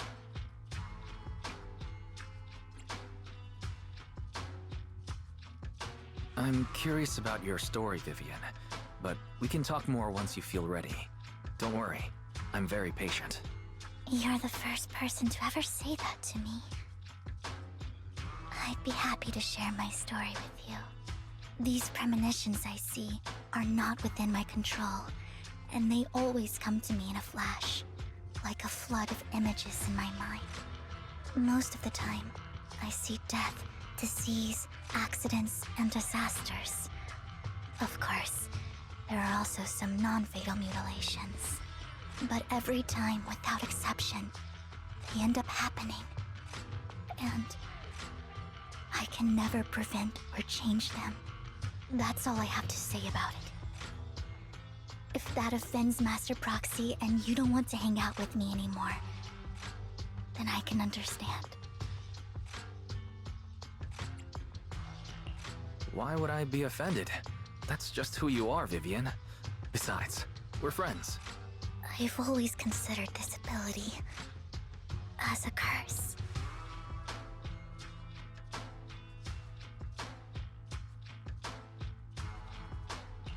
It's not a curse. Actually, I think you've been given a gift.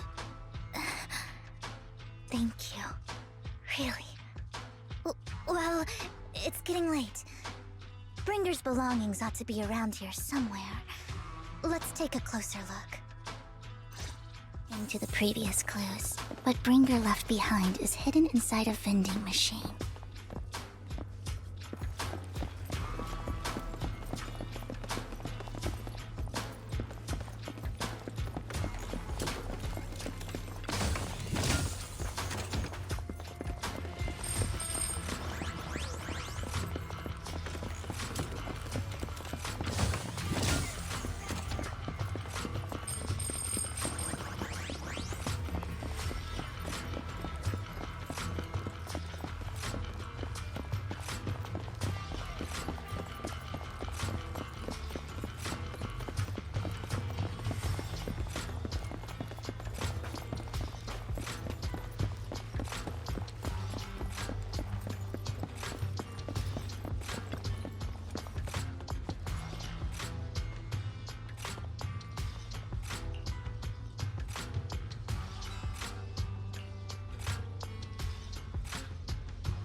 Looks like it isn't in here.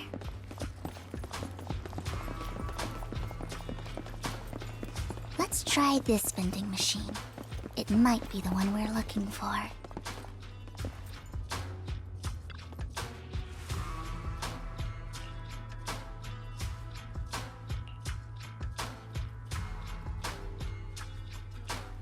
Strange, there's nothing in here.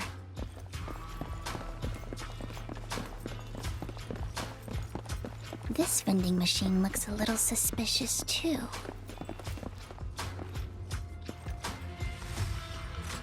I have a feeling it might be inside this one.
This is it.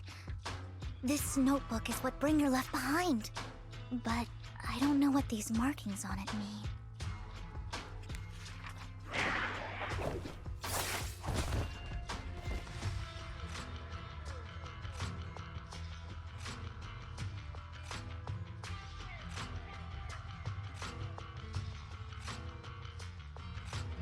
Well, hello, Master Proxy. It's been a while. Oh, don't give me that scandalized look. I did just save your lives. I would have protected the proxy even if you hadn't appeared.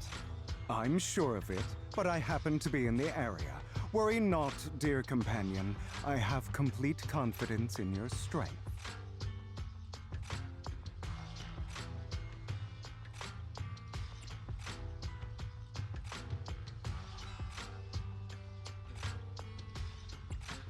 Hang on. Did you say companion? So you two know each other? Apologies. I didn't have a chance to mention it before. I'm actually part of the Phantom Thief Syndicate, Mockingbird. That's right. I was only able to slip in during the auction thanks to some help from Vivian backstage.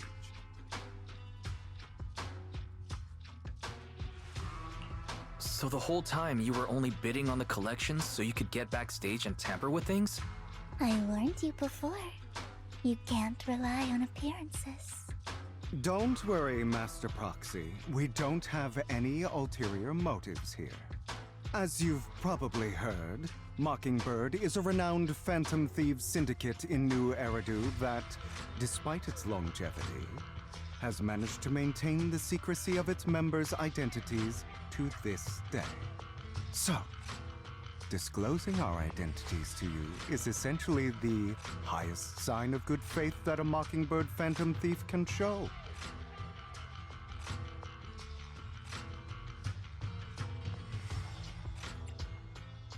But Lycon said that you're very dangerous, and we should be careful. Then I imagine he's also told you about some of our past. And I'm sure you know that in a complex situation like ours, you shouldn't listen to either side over the other. Mockingbird's purpose is very simple, really. To form long-standing and cooperative relationships with outstanding proxies like yourself. We need your abilities. Before you make any decisions, please allow me to briefly explain the concept behind the Mockingbird Syndicate. We all know there isn't anything in this world that's fair. A prime example being the uneven distribution of wealth. People from tops splurge on luxurious collectibles, while the poor have to gamble with their own lives just to get by. Of course, besides wealth, there's also an unequal distribution in this world of happiness and suffering, hope and despair, love and hate. It's all just so unfair. Somebody has to do something to tilt the balance of the scales. And thus Mockingbird was born. We take from those who have far more than they deserve and give it to those who deserve to have more.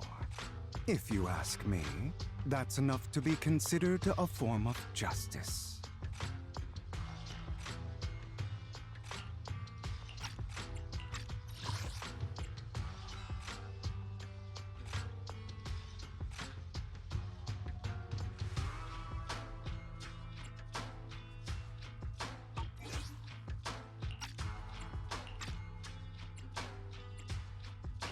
All right, that makes sense. I can agree with that. Thank you. I knew if anyone, you'd understand. However, aside from these philosophical considerations, we also have a crisis on our hands to deal with. As you know, the Exaltists are plotting to use the power of sacrifice to launch an attack on all of New Eridu. We can provide you with all the latest intel, just like that notebook you found. Something those pompous housekeepers would never be willing to do. And the most crucial part of this whole game, the sacrifice core, is currently in my possession. I think that makes this a highly competitive deal. We share the same goal for the moment, stopping the impending disaster from playing out.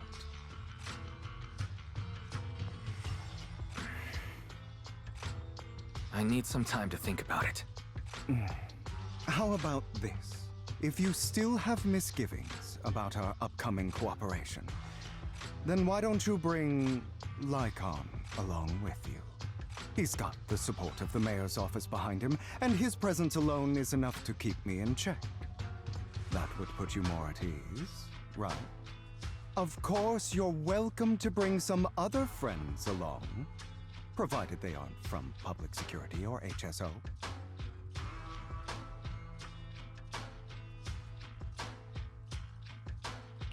Well, if you're willing to let my friends come along, then you've got a deal. Great. It's a deal. By the way, Proxy, this is for you.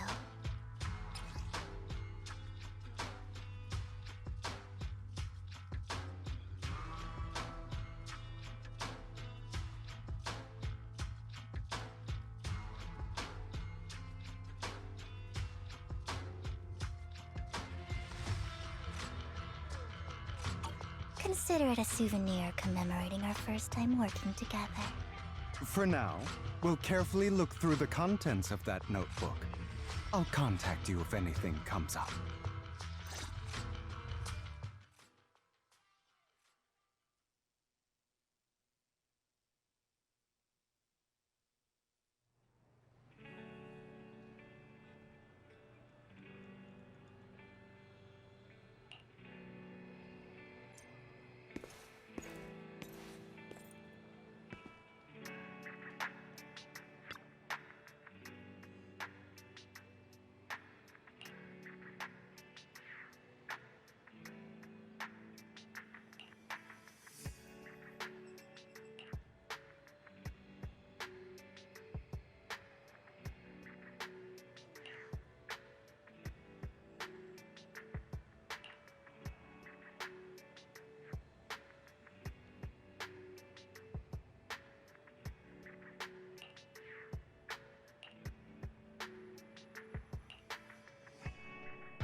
How about it?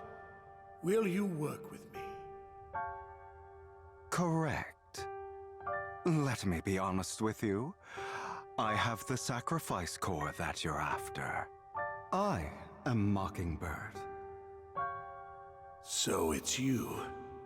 I never thought you'd be so bold as to come see me alone.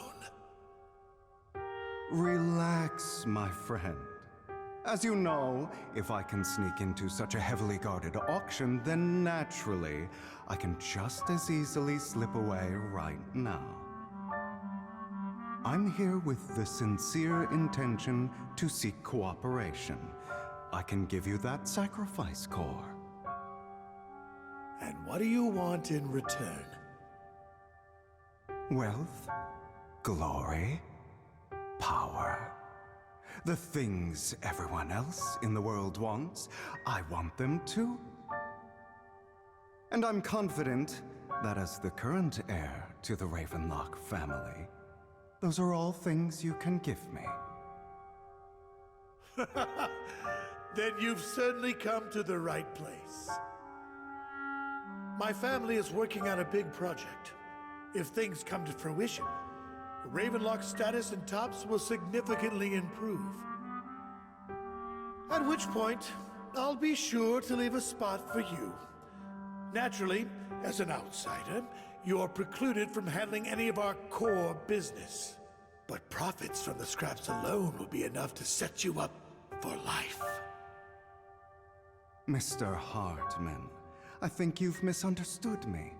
I have no intention of joining the Ravenlock family. In fact, I have an art gallery under my name that does pretty well for itself. I was hoping you could recommend me for Tops. You want to join Tops? That's easier said than done. Even for a family like ours, it would still require significant effort and... Just answer me yes or no. I don't think either of us can afford to waste time. I understand. Yes, you have my word.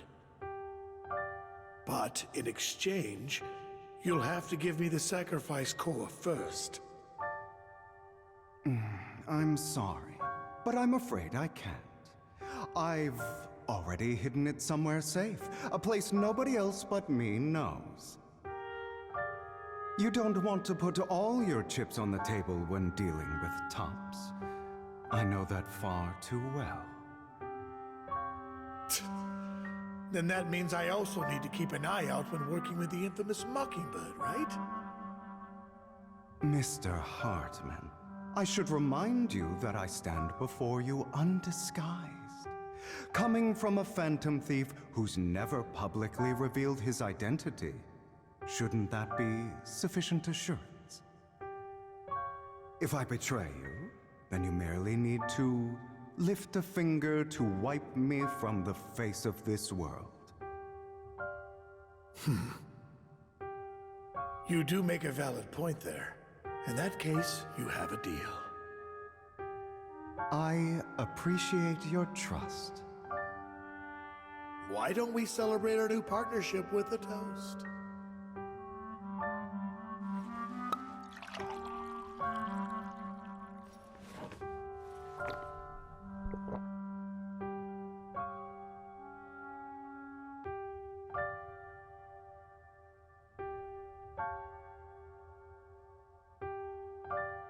Having a drink before undertaking anything important is a family tradition. It's good luck. As an outsider, it's a real honor. By the way, you aren't the only member of your organization, are you? Shouldn't all your companions agree to this deal first? You don't have to worry about that. I'll make sure she agrees. Otherwise, I'll get rid of her too. Seems you'll do whatever it takes to get things done. Great things lie ahead for someone like you. All right, let's leave it at that for today. I'll contact you about what to do next.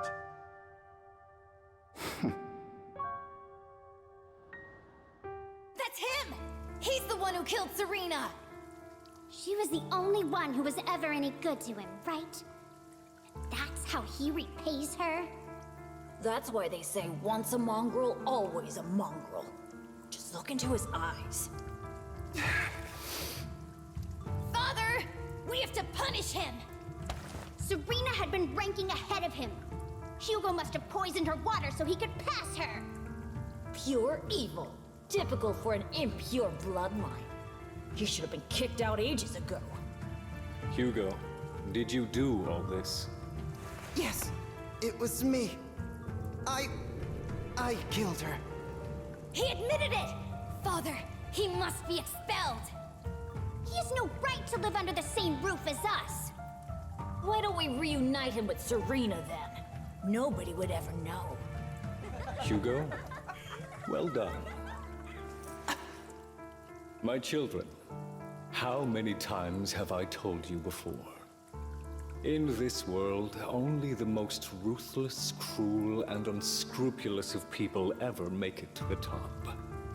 Like Hugo here, who was willing to murder his only true loved one without a second thought. Only someone with the means and the gumption to do that is qualified to be my heir. But I... It's all over now, and the results are obvious. The winner of this month's assessment is Hugo. As for the rest of you, go to the usual place for the punishment you deserve. But Father! Before this, I was #1. As I've told you before, there's only room for one winner in this family. You're still a loser, even if it's by the smallest margin. And there's no reason for a loser to exist. This is all for your own good. Do you understand? Go on now. Receive your punishment for the sake of the family. Yes, I understand. I'm sorry.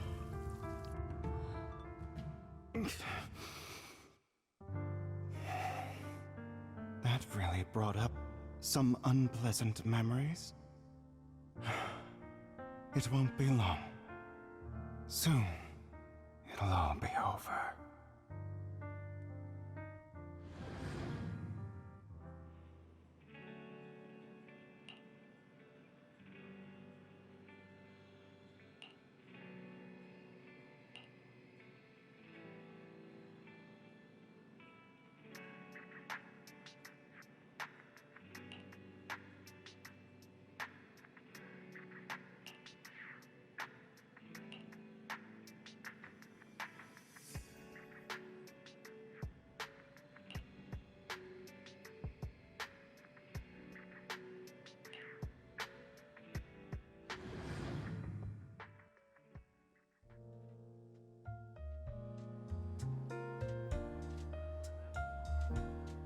Thank you for escorting me here, Proxy. Today was quite eventful. If I were to head back now, I probably wouldn't be able to fall asleep. You're a child that only brings misfortune. People have been saying that about me for a long time.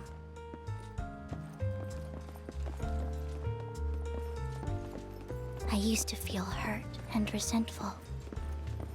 But now that I think about it, it's perfectly normal for people to react that way. Why do I only predict suffering?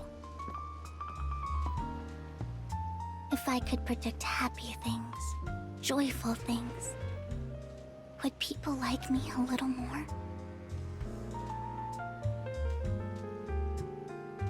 Maybe fate truly is set in stone.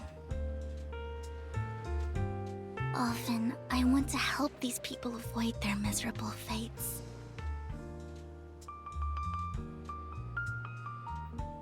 For a time, I even thought that I was successful, that I could change people's destiny.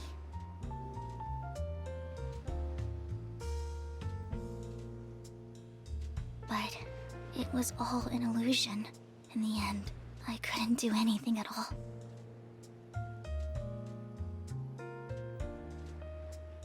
So, I was really happy when you said that my abilities weren't a curse, but a gift.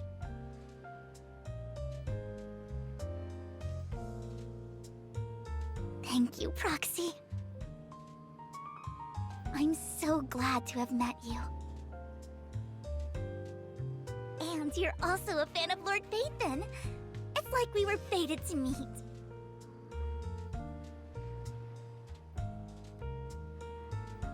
I don't know why, but I feel completely at ease when I'm by your side.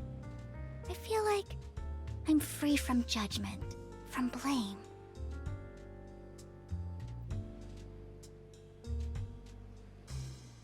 Like, I don't need to worry about anything, and can just be my own true self.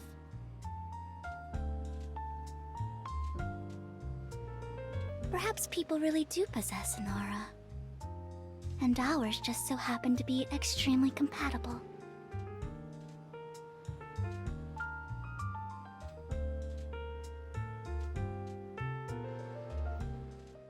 By the way, you asked me before about Hugo.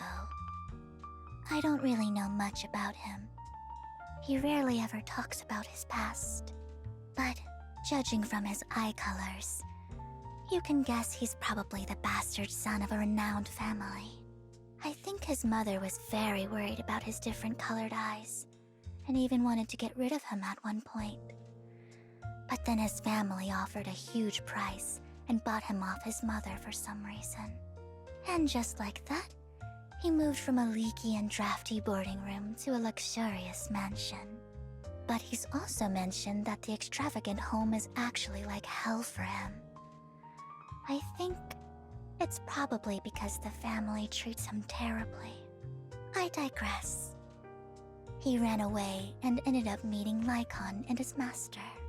After that, they formed Mockingbird together and experienced a rare period of happiness. Until Lycon's betrayal. So, what's your take on Hugo? I imagine I would still be wandering around now if I had never met him. To me, Hugo is just like an older brother. I've always felt as though he's carrying some heavy burden with him. But that's a secret he's kept to himself. Something he'll never tell me. Sometimes when I look into his eyes, I can feel that he's really struggling with something. Even though he may say some extreme things, Hugo really isn't a bad person. I think one day he'll tell me his secret. Until then, I just have to wait. Wait and trust him.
It appears we're the first to arrive.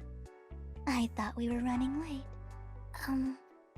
This might sound weird, but it's nice to think about getting to work with you from now on. I don't really know why that makes me feel so happy.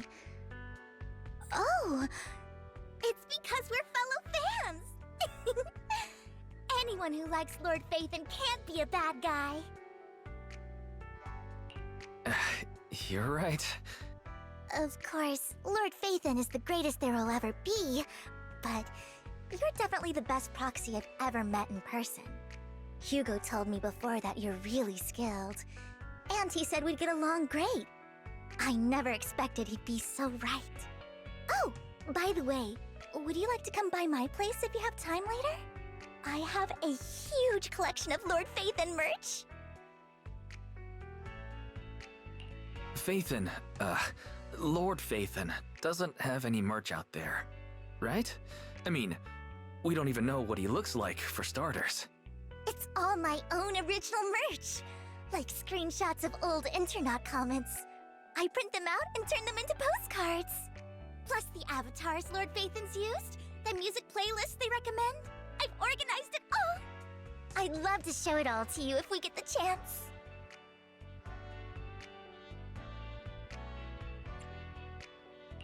I'm really curious to see all that.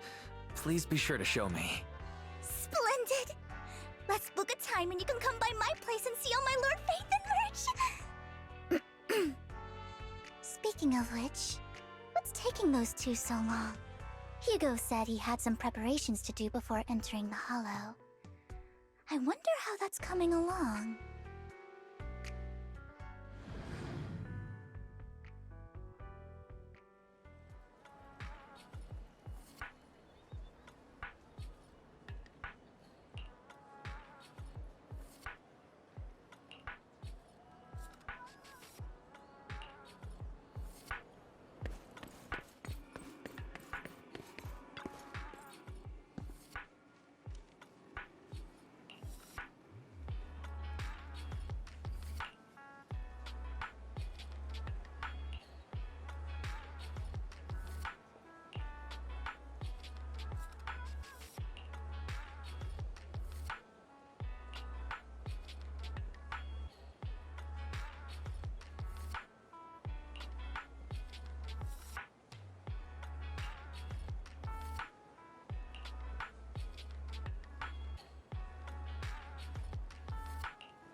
This is getting to be more than just a coincidence, don't you think?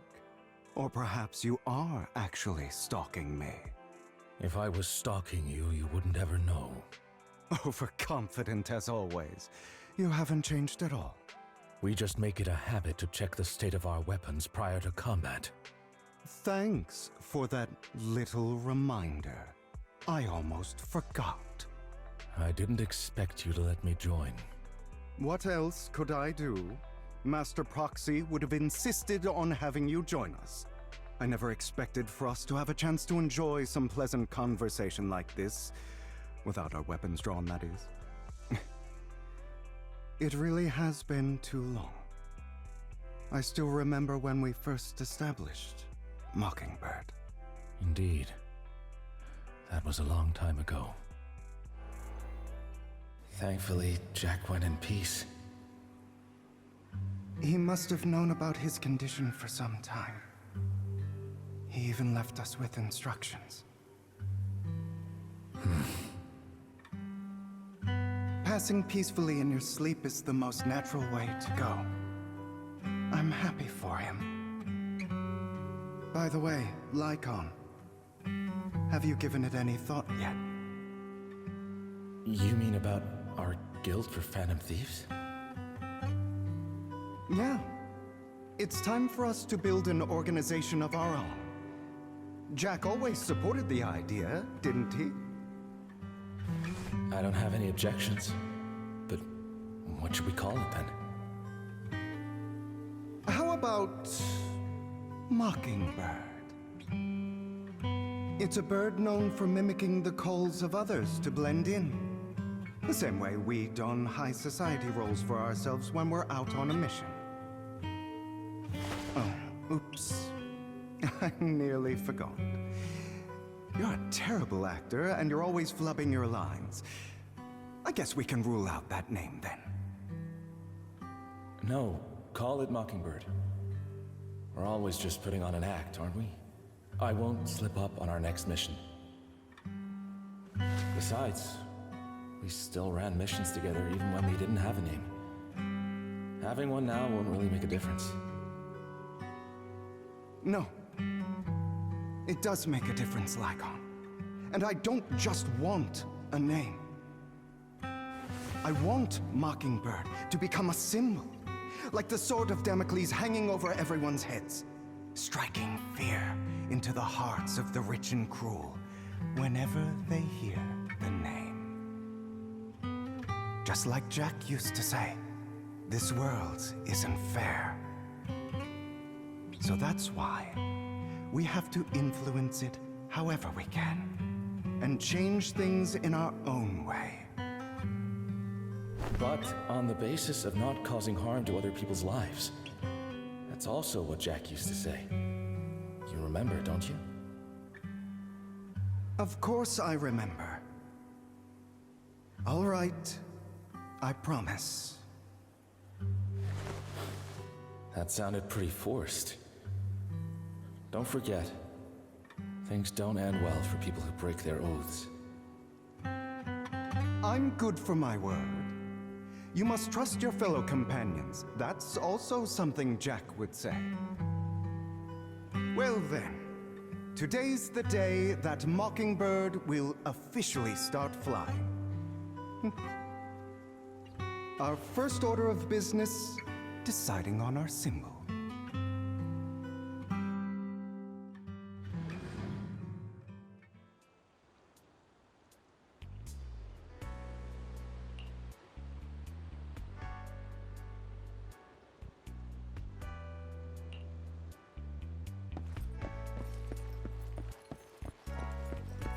Looks like we're all here. Hugo, you're late again. Do forgive me. Someone was pestering me and wasting my precious time.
didn't expect the coordinates in Bringer's notes to lead here.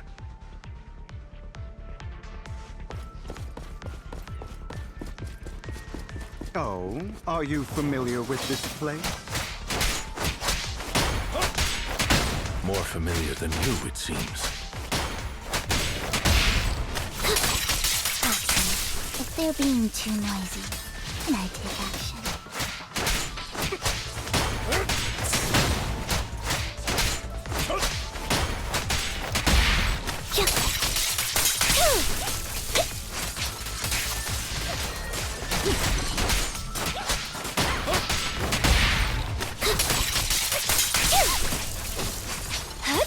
Say no more.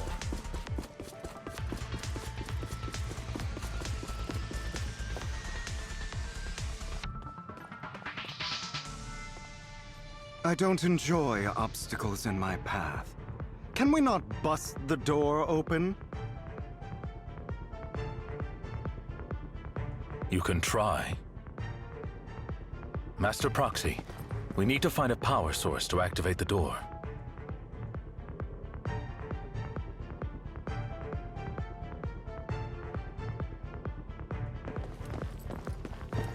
The generator room should be nearby. Over here. Master Proxy, I hate to be the bearer of bad news, but there's something wrong with the circuit. It seems to be blocked. Don't tell me. Victoria Housekeeping's high and mighty attendants can't even fix a simple circuit. I can fix it, but I'll need a circuit diagram before I can do anything. I've seen diagrams for this type of circuit before. It's a pity that we're unable to connect to the outside world from inside the hollow. Just leave that problem to me. Wise, I just sent an image of a circuit diagram to you. Have a look. Thank you very much, Master Proxy. Now then, let's start repairing this circuit.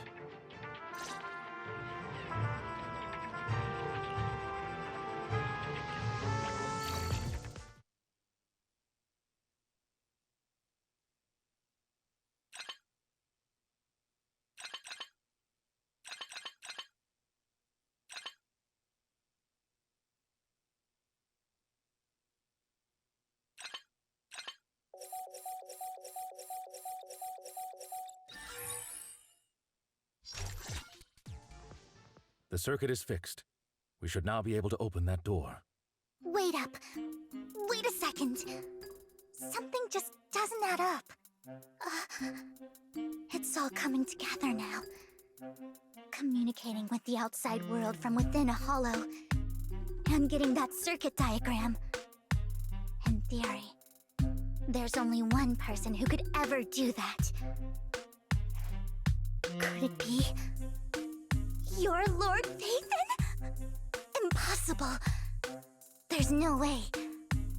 But then again, only Phaethon could have done that. I mean, you're an incredible proxy, sure. And you're a good person. But could you really be Lord Phaethon?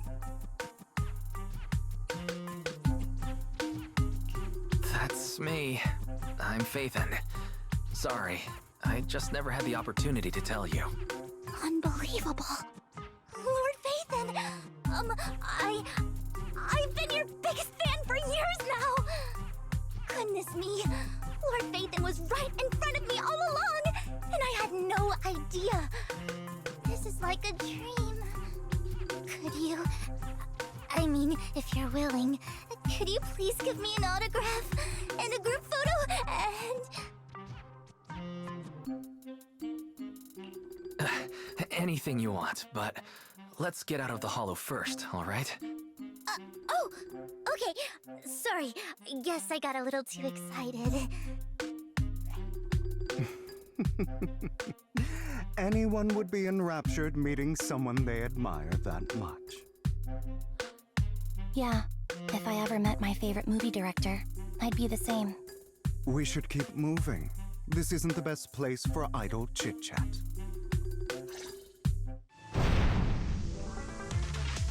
The door's finally open.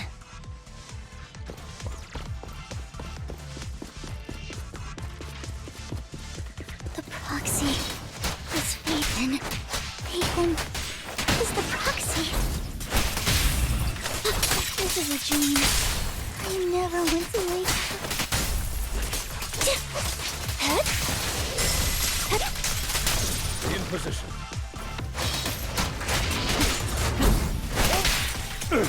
Easy.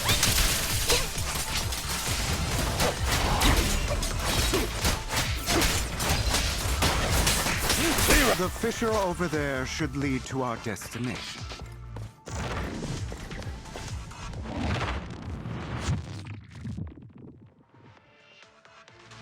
There are more ethereals around.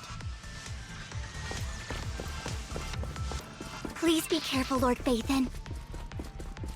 Lycon, your fighting style wasn't so reserved in the past. I've matured. You call this mature? You're just being pretentious.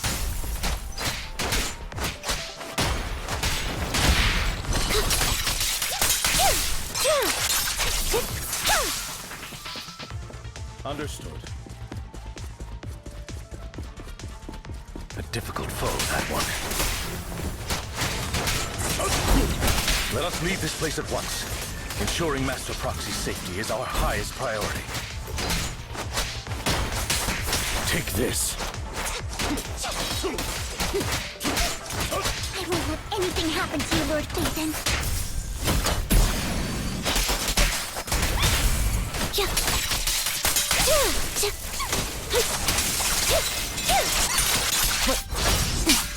Loyalty.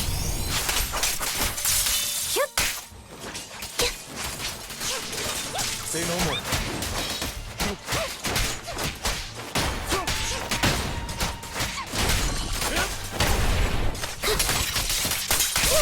Lord Phaethon, how are you feeling?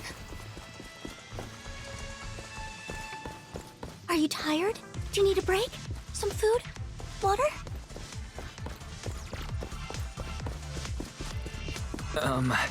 Thank you for your concern.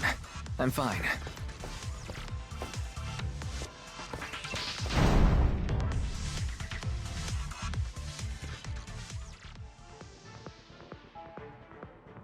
Master, a complex mechanism has been detected ahead. To pass through, you need to activate all 3 smaller mechanisms. Suggestion: split up and handle them simultaneously to save time. So, we have to head to 3 different places to crack this thing. Huh? We're splitting into 3 groups? In that case, I'll protect you, Master Proxy! I can take care of one myself. That leaves the last one to me, then. You should go with Hugo. What's that supposed to mean? We get along just fine, don't we, Miss Cunninghair? I don't know what's going on with you two, but you've been bickering the whole time. It's annoying. This is a good chance for you guys to build some rapport. Ambi's got a point. Hugo, just go with Lycon. You just want to be alone with your Lord Phaethon, don't you, Vivian? Huh? That's not it!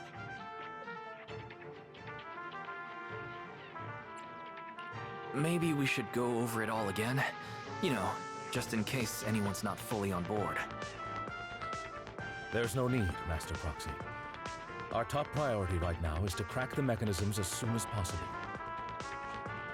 It's just a simple mechanism. I can handle it solo. Lycon, you better not slow me down. I really want to recommend you two some movies for a crash course on teamwork.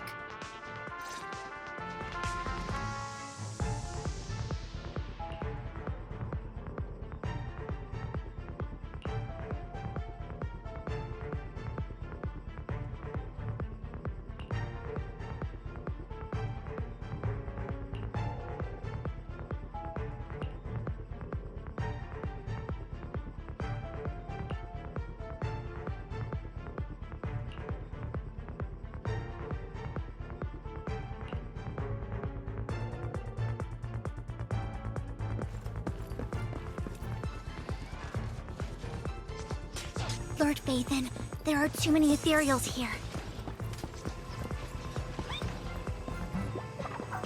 We have to find a way to close that door and stop the ethereals from flooding in.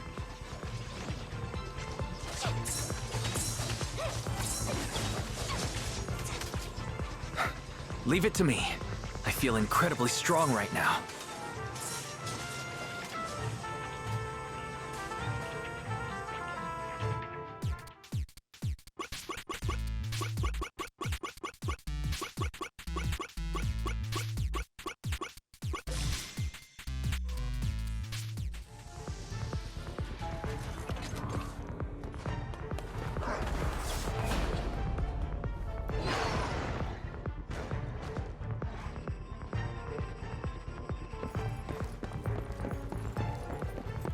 Lord Phaethon, seems like we both need to press down on these mechanisms at the same time.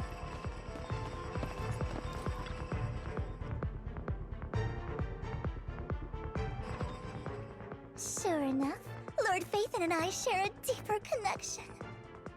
Sorry, I hope I'm not being too forward. Goodness me, somehow I'm fighting alongside Lord Phaethon. It's like all my dreams are coming true. I'm going to wake up any second now, aren't I? No, this isn't a dream. I'm real. See? You can even hold my hand. Not only is Lord Phaethon incredible, but super kind. That's it. I pledge to be a die-hard Lord Phaethon fan until my very last breath.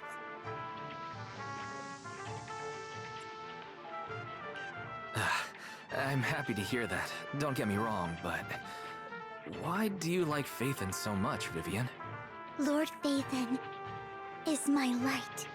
The one who saved me in my darkest and most desperate times. Like a deity who rescued me. You probably don't remember, but you really did save me that day. Wow, it's so embarrassing to say all this in front of you. Sorry, I hope I'm not bothering you too much.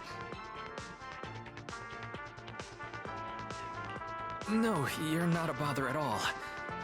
Thank you for your loyal support. I should be the one thanking you. Just being able to see Lord Phaethon makes me the luckiest person in the whole world. Sorry to keep babbling like this. I wonder how the others are doing.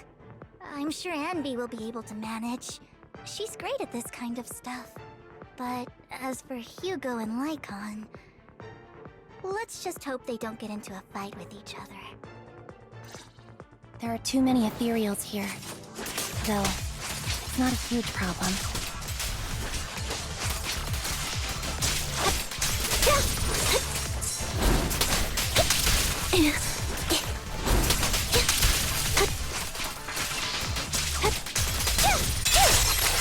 Now you pay.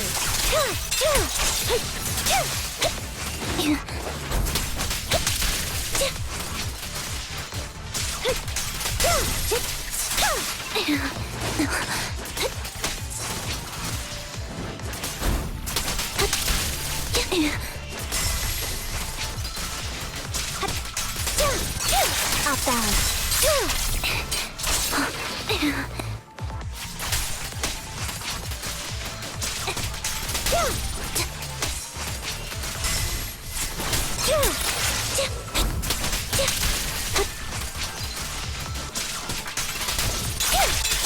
What you deserve.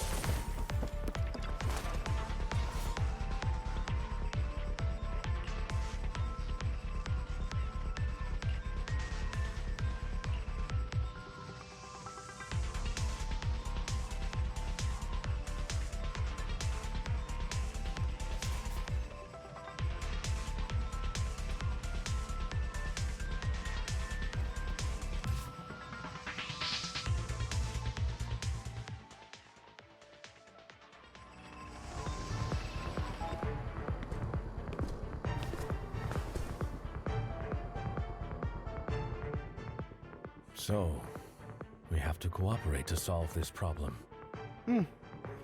That's a real shame. I have no intention of arguing with you right now. Master Proxy and Miss Vivian are elsewhere, and we must rendezvous with them post-haste. What a coincidence. That's exactly what I was thinking. Just this once, we should trust each other. For the Proxy. I have no objections. Very well. Then you'd better keep your word. I know you've never fully trusted me, Lycon, even before it all fell apart.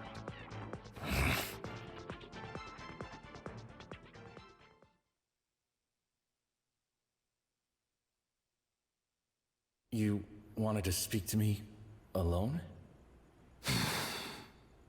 I know you and Hugo are as thick as thieves and don't hide anything from one another. But you can't tell him what I'm about to tell you. Did something happen with him? Hugo is an intelligent and gifted child. He learns everything I teach with ease. In time, he'll grow beyond me. Reach a place where people will marvel and look up to him as a beacon. Yeah. As much as I hate to admit it, he always picks things up just a teeny bit quicker than me. But none of that matters, because I can overpower him easy. I don't think being gifted is a good thing for him. What do you mean? He bears a dark and painful past. What he was taught, the hatred he was faced with, everything he picked up. It's all become an integral, inseparable part of him. I believe that beautiful flowers can blossom even in the darkest abyss. But the roots of that flower would draw from evil instead of good. Hatred instead of love. It's a curse that flows through his lineage. A curse that fate branded him with. I've seen far too many people like that throughout this long life of mine. They struggle with this curse their whole lives. But they all end up failing in the end. The path of light is narrow and fleeting. And the darkness is filled with such temptation that dropping your guard for even just a moment can send you spiraling straight into the abyss. Do you mean Hugo's going to be a bad guy? I don't know. I hope he'll always stay true to his heart. That he won't give in to hatred and ambition. That he won't become the dragon that must be slain. But he has inherited the seed of evil. You cannot let it take root. I'm afraid I won't be there to help you. There's not much life left in this old body of mine. So then, Lycon, promise me now. You must hold his chain tight. To restrain him. To stop him. And when necessary, to choke him.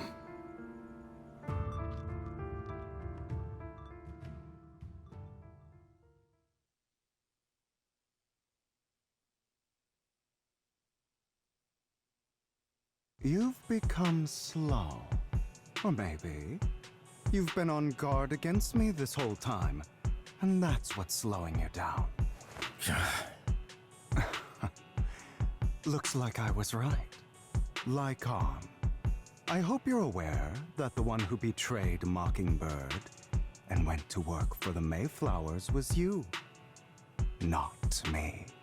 I would never betray my companion.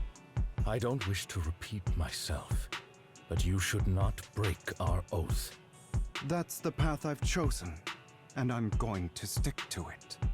But you know that path will lead you the wrong way. Who are you to lecture me about right and wrong? I believe any path that makes you feel pain must be the wrong one. Your disgusting sympathies make me sick, Lycon.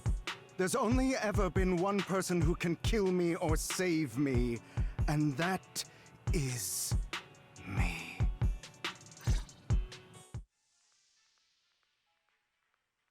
Great, it worked!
That was loud. What's happening up ahead? Hold on, everyone. I'll go check it out. It's probably multiple ethereals attacking. Just in case, I'll go with you. Vivian, you should go with them too. Keep an eye on Lycon, will you? I'm worried he might sell us out to the mayor when he gets the chance. I'd never do that. But if Miss Vivian wishes to join us, she's more than welcome. Okay. Then I'll go with you. Why do you look so nervous? I've spent so much time by your side already. I need to get away from Lord Phaethon for a little bit, or I might die from this overwhelming happiness. If that's the case, Miss Vivian, feel free to come along with me. Okay. All right. So, how does it feel to be worshipped, Lord Phaethon? You had that figured out a while ago, didn't you? Sharp as always. But of course, I couldn't spoil it for her. She has to figure it out on her own. That's what makes it special. Not only that, you asked Lycon and Vivian to leave for some reason. Is there something you'd like to say to me? I can't keep anything from you, can I? I've always treated Vivian like my own little sister. Maybe it's just a coincidence, but she looks a lot like Serena. I think I mentioned it before. Serena was my half-sister. She passed away a long time ago. Vivian really likes you, whether you're Phaethon or just wise. Of course, I also have a lot of respect for someone like you. Strong, fair, and genuinely kind. So I hope... I beg you, please keep her safe. Hang on. What's that supposed to mean? Think of it as the last bit of conscience I have left. A kid as pure as her. She should stay alongside someone who walks in the light. Like you. Not even Vivian can agree with all my beliefs. One day we'll go our separate ways. Your beliefs? What do you mean exactly? You probably heard from Lycon. We swore an oath when we started Mockingbird. We swore to use our own hands to right the wrongs in this world. But never, under any circumstances, would we take another human life. I stayed true to my words. Until my father, man I hated, stood right before me. I could have ended his life easily, but I hesitated. I remembered that damned oath and their repeated attempts to convince me. I didn't do it. Because of that, innocent people died. All because of him. If I'd killed him first, then none of those tragedies would have happened. People like him don't deserve to live. After that, I realized sometimes taking one life really can save countless others.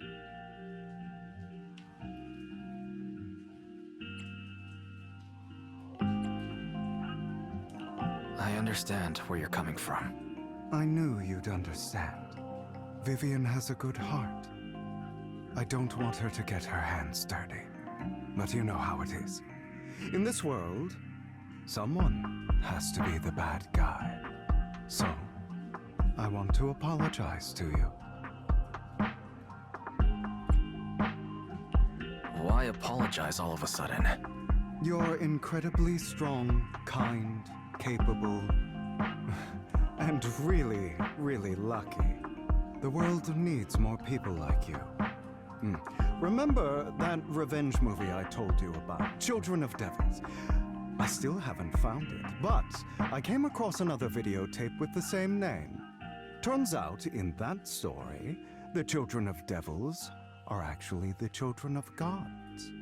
Ah, sorry for rambling. Hope you don't mind. They should be back soon. Please, look after Vivian for me.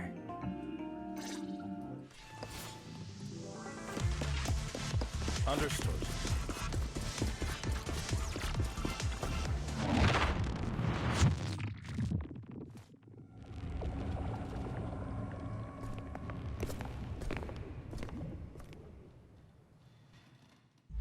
What is this?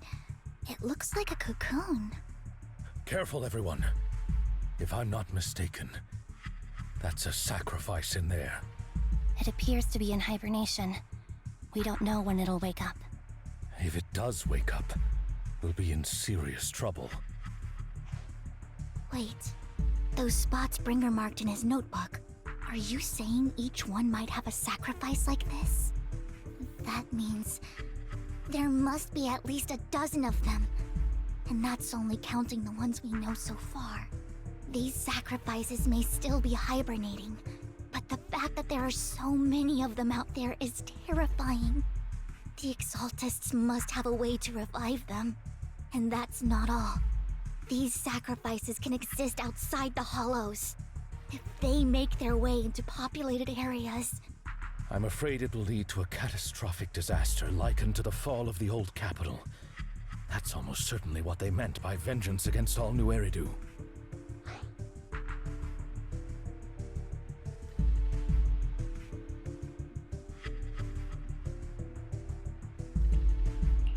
Let's find a way to get rid of these sacrifices.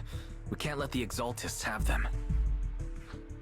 Thank you for helping me find this sacrifice. But sorry, kids. You won't be the ones to keep it. it's that annoying old man. Why is he here? I'd advise you to choose your words wisely, young lady. You're from the Ravenlock family. So it was you. That face. Oh, I know you. I heard about what happened to your friend. Truly unfortunate. If only she'd been smarter. It seems your goal was this sacrifice all along. You've been tailing us, haven't you? Keeping your distance so that I wouldn't notice. As expected of a Wolf Thyran, you are very perceptive. That's right. All thanks to your ex-partner, we were able to carry out our plan smoothly. My ex-partner? I'm not exactly happy being called that, but what he said is true.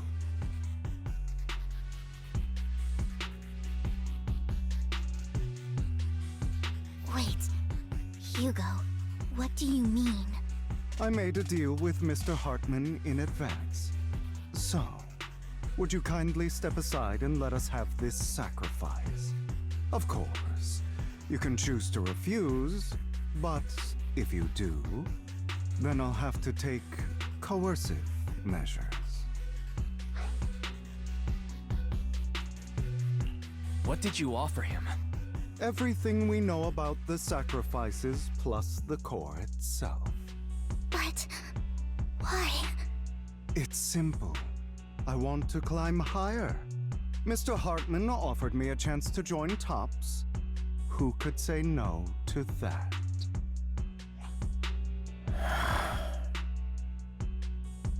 No. Impossible. You promised to help me investigate the Exaltists.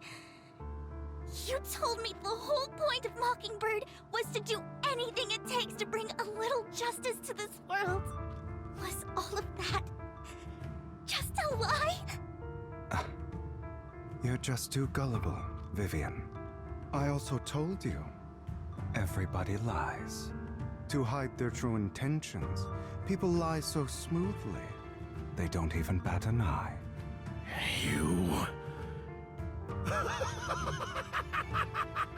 What a wonderful show of betrayal and backstabbing! Bravo! I've got no interest in your little feud. But would you all be so kind as to step aside? My men still have some delicate handiwork to do. To extract that sacrifice behind you. Over my dead body. Hugo, why in the world would you do that? Instead of wasting your time on idle chatter, why not focus your energy on the battle ahead?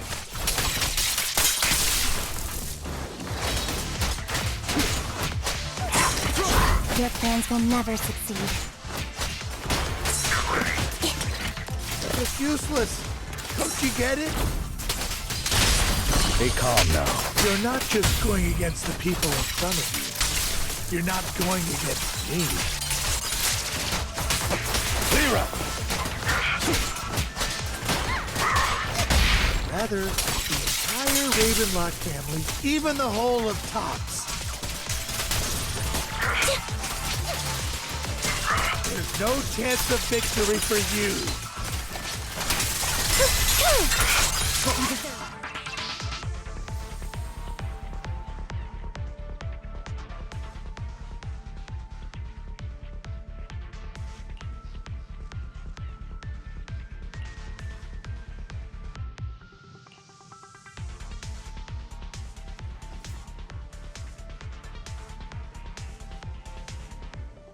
Say no more.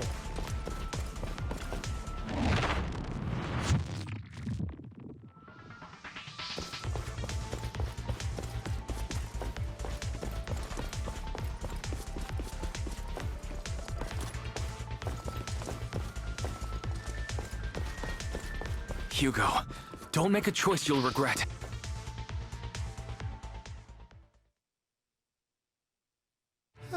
You guys are such a pain.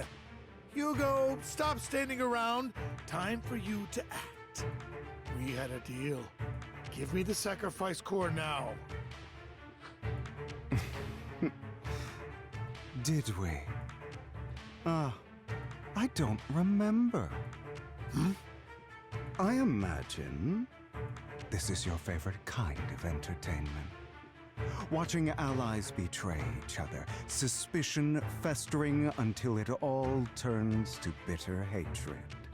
Seeing people tear each other apart like wild beasts, just like your decaying family. Does it comfort that dead conscience of yours? You.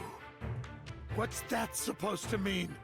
I am loving the look on your face right now. Right when you think you've succeeded, I'm here to tell you it was all fake. None of it was real. Let this pain sink in.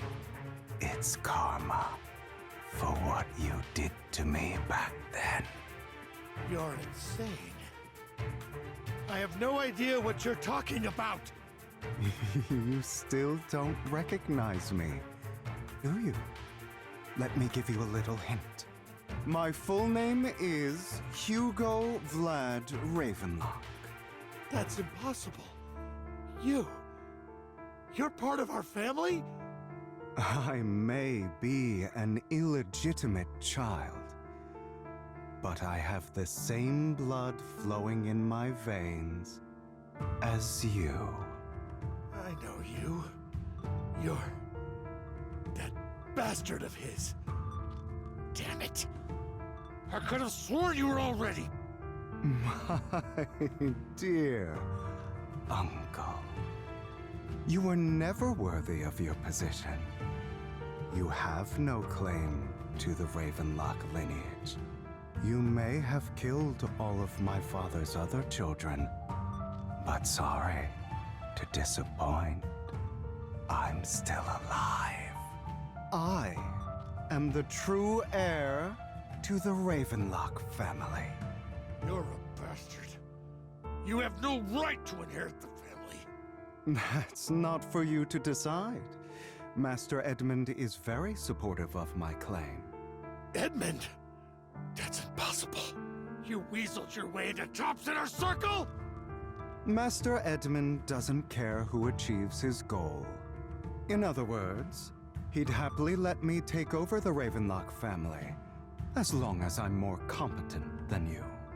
This can't be! You don't know the family's real secret! I know a lot more than you think, including everything that you've done. Just give up. You never even stood a chance. Damn it. This was all fake, right? You were just putting on an act to fool this old man, right? I actually fell for it. Don't do that again. At least give us a heads up next time. Vivian, everything I did was to rightfully inherit the Ravenlock family. That part is true.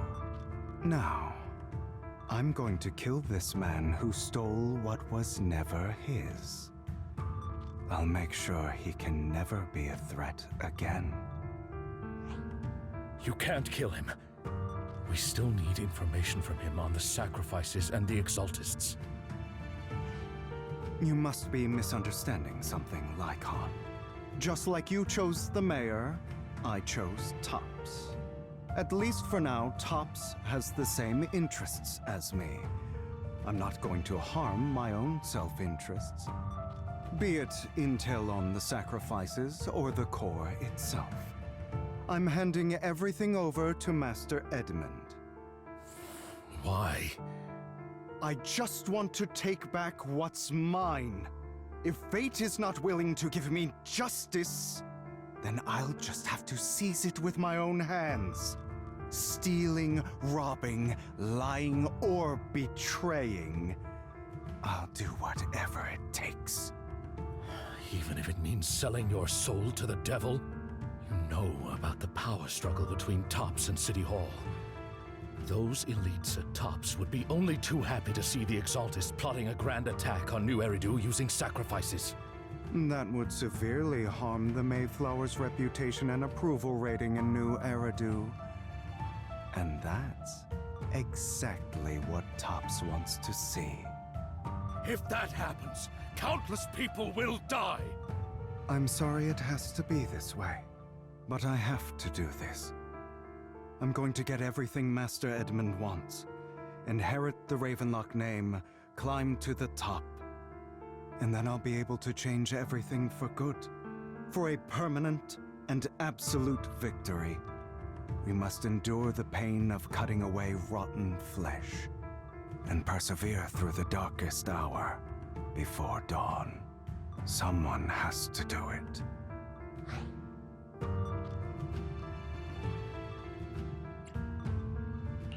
Hugo, it's not too late for you to stop. You can still walk away from this. This is the path I've chosen. Without power, resources, or strength, we can't do anything. Mockingbird is the perfect example. All the talk about using our power to tip the scales of justice and hover over them like the sword of Damocles. It's just a delusion. In their eyes, we're nothing but annoying gnats. Mockingbird has never really changed anything, or saved anyone. Never in the past, not now, and never will in the future. None of it matters.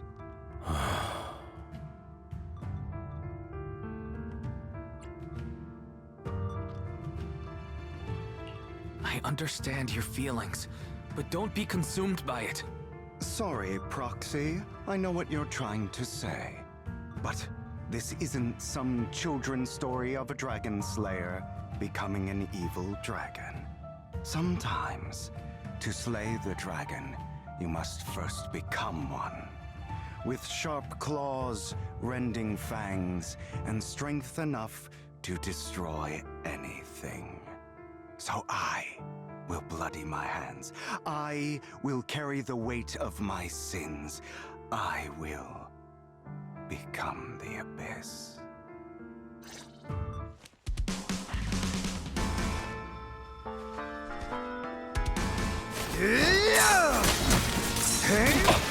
Fall back. It's about time you kneel. Not bad.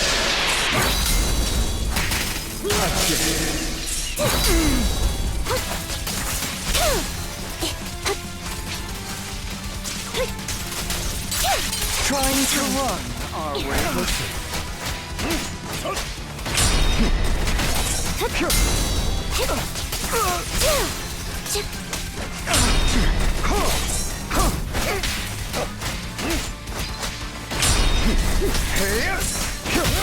A perfect conduit. Everything you just said. Is that what you truly believe? Beg for mercy. Of course. Are you surprised? I had never once thought that Mockingbird was a failure.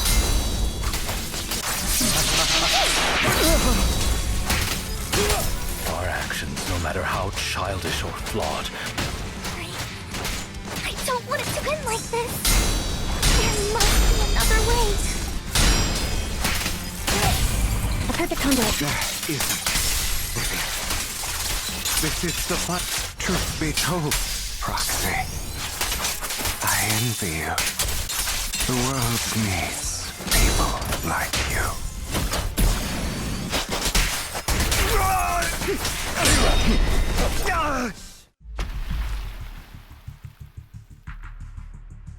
All right, you got me. But too bad. I have my own methods. What are you doing? Well then, make your choice. The sacrifice core, or your precious Faithin. I know you took it. Don't forget, I'm the one who taught you that.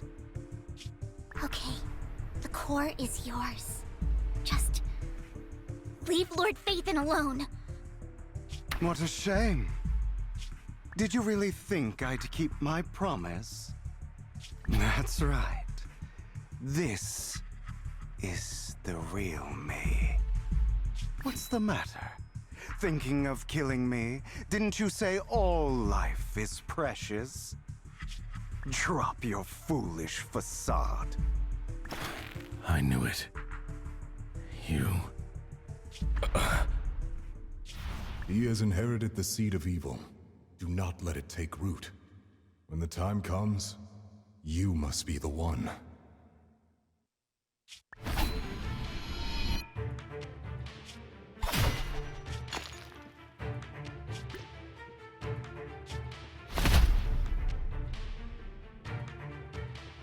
Go on, kill me. If you've got the guts, do it, traitor.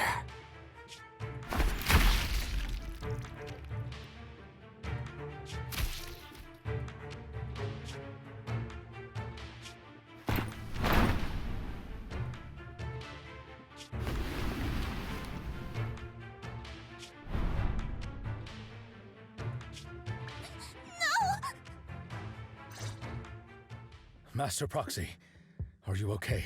Are you hurt?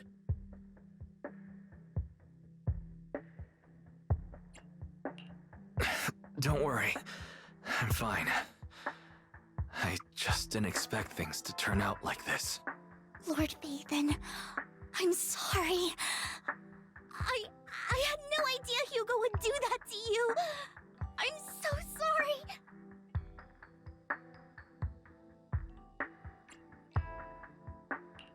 Judging from how we've interacted before, Hugo didn't seem like the reckless type. I feel like there's more to this than meets the eye.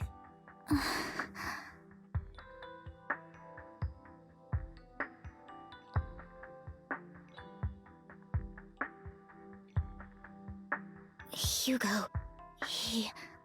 That's a hollow down there. If you need, I can arrange for someone to go in and search for his body. That isn't necessary. To be frank, I thought you'd hate him for his betrayal, Miss Vivian. I do hate that he's keeping things from me, but all these years, Hugo's been like family to me. I believe he's still with us.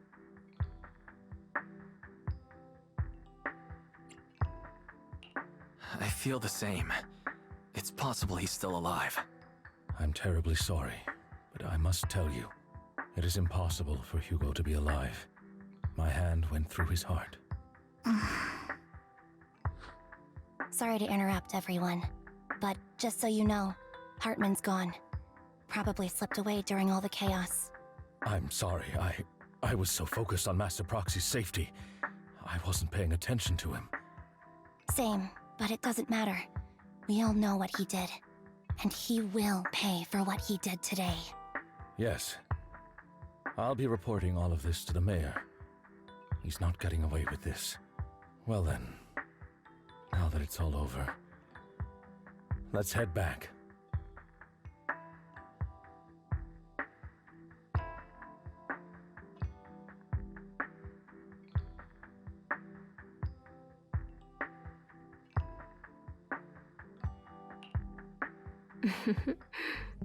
Another obstacle out of the way.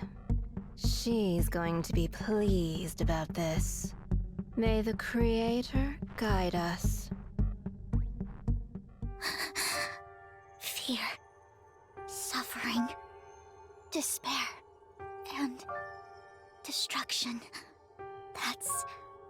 That's the future I see. Lord Vathan.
Nothing beats caffeine on a lazy afternoon.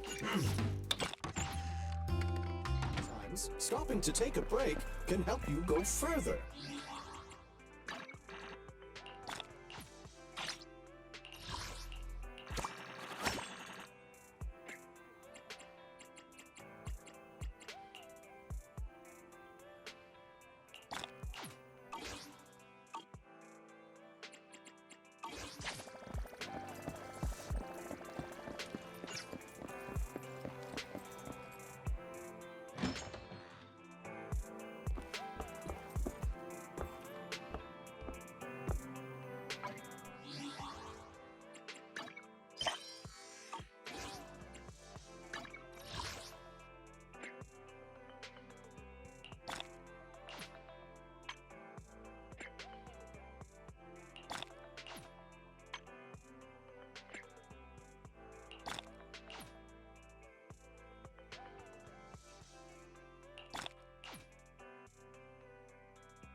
It's a pleasure to finally meet you. Headmaid Rena, at your service. You tried, chin up, and yourself confined.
the shining golden signs.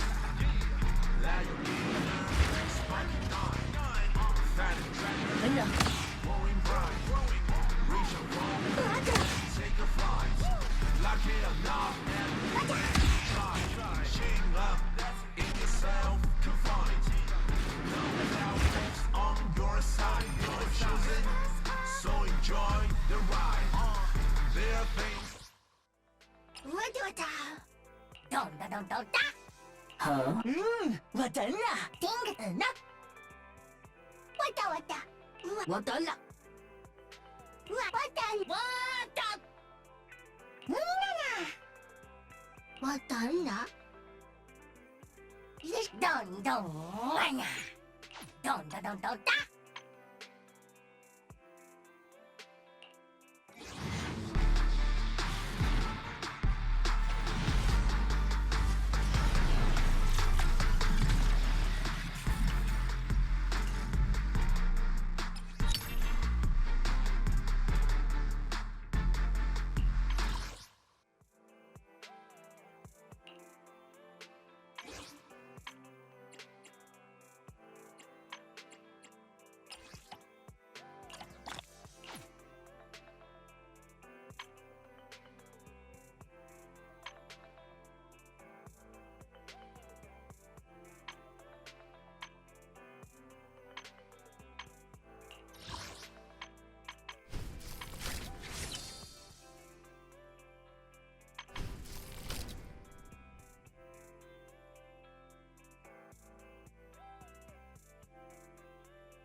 This is the path I follow. Nothing to fear. The cunning hairs are here.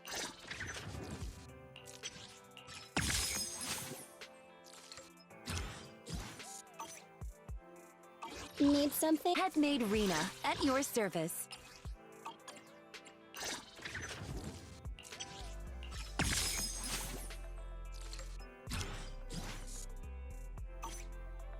One, ready for combat.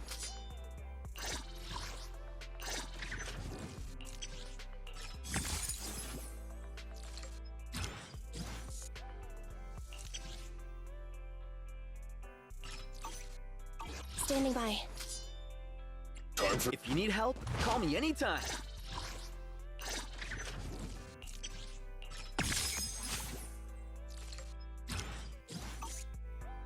A mission? Got a new ghost story. Come on, let's get to work.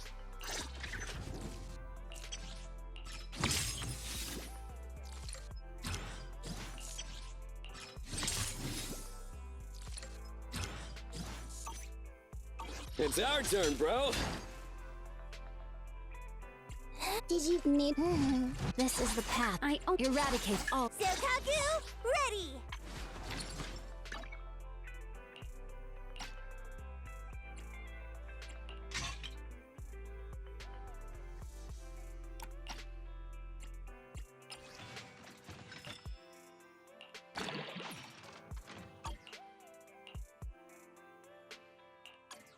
Is it work time? Is food included?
This is the path I follow.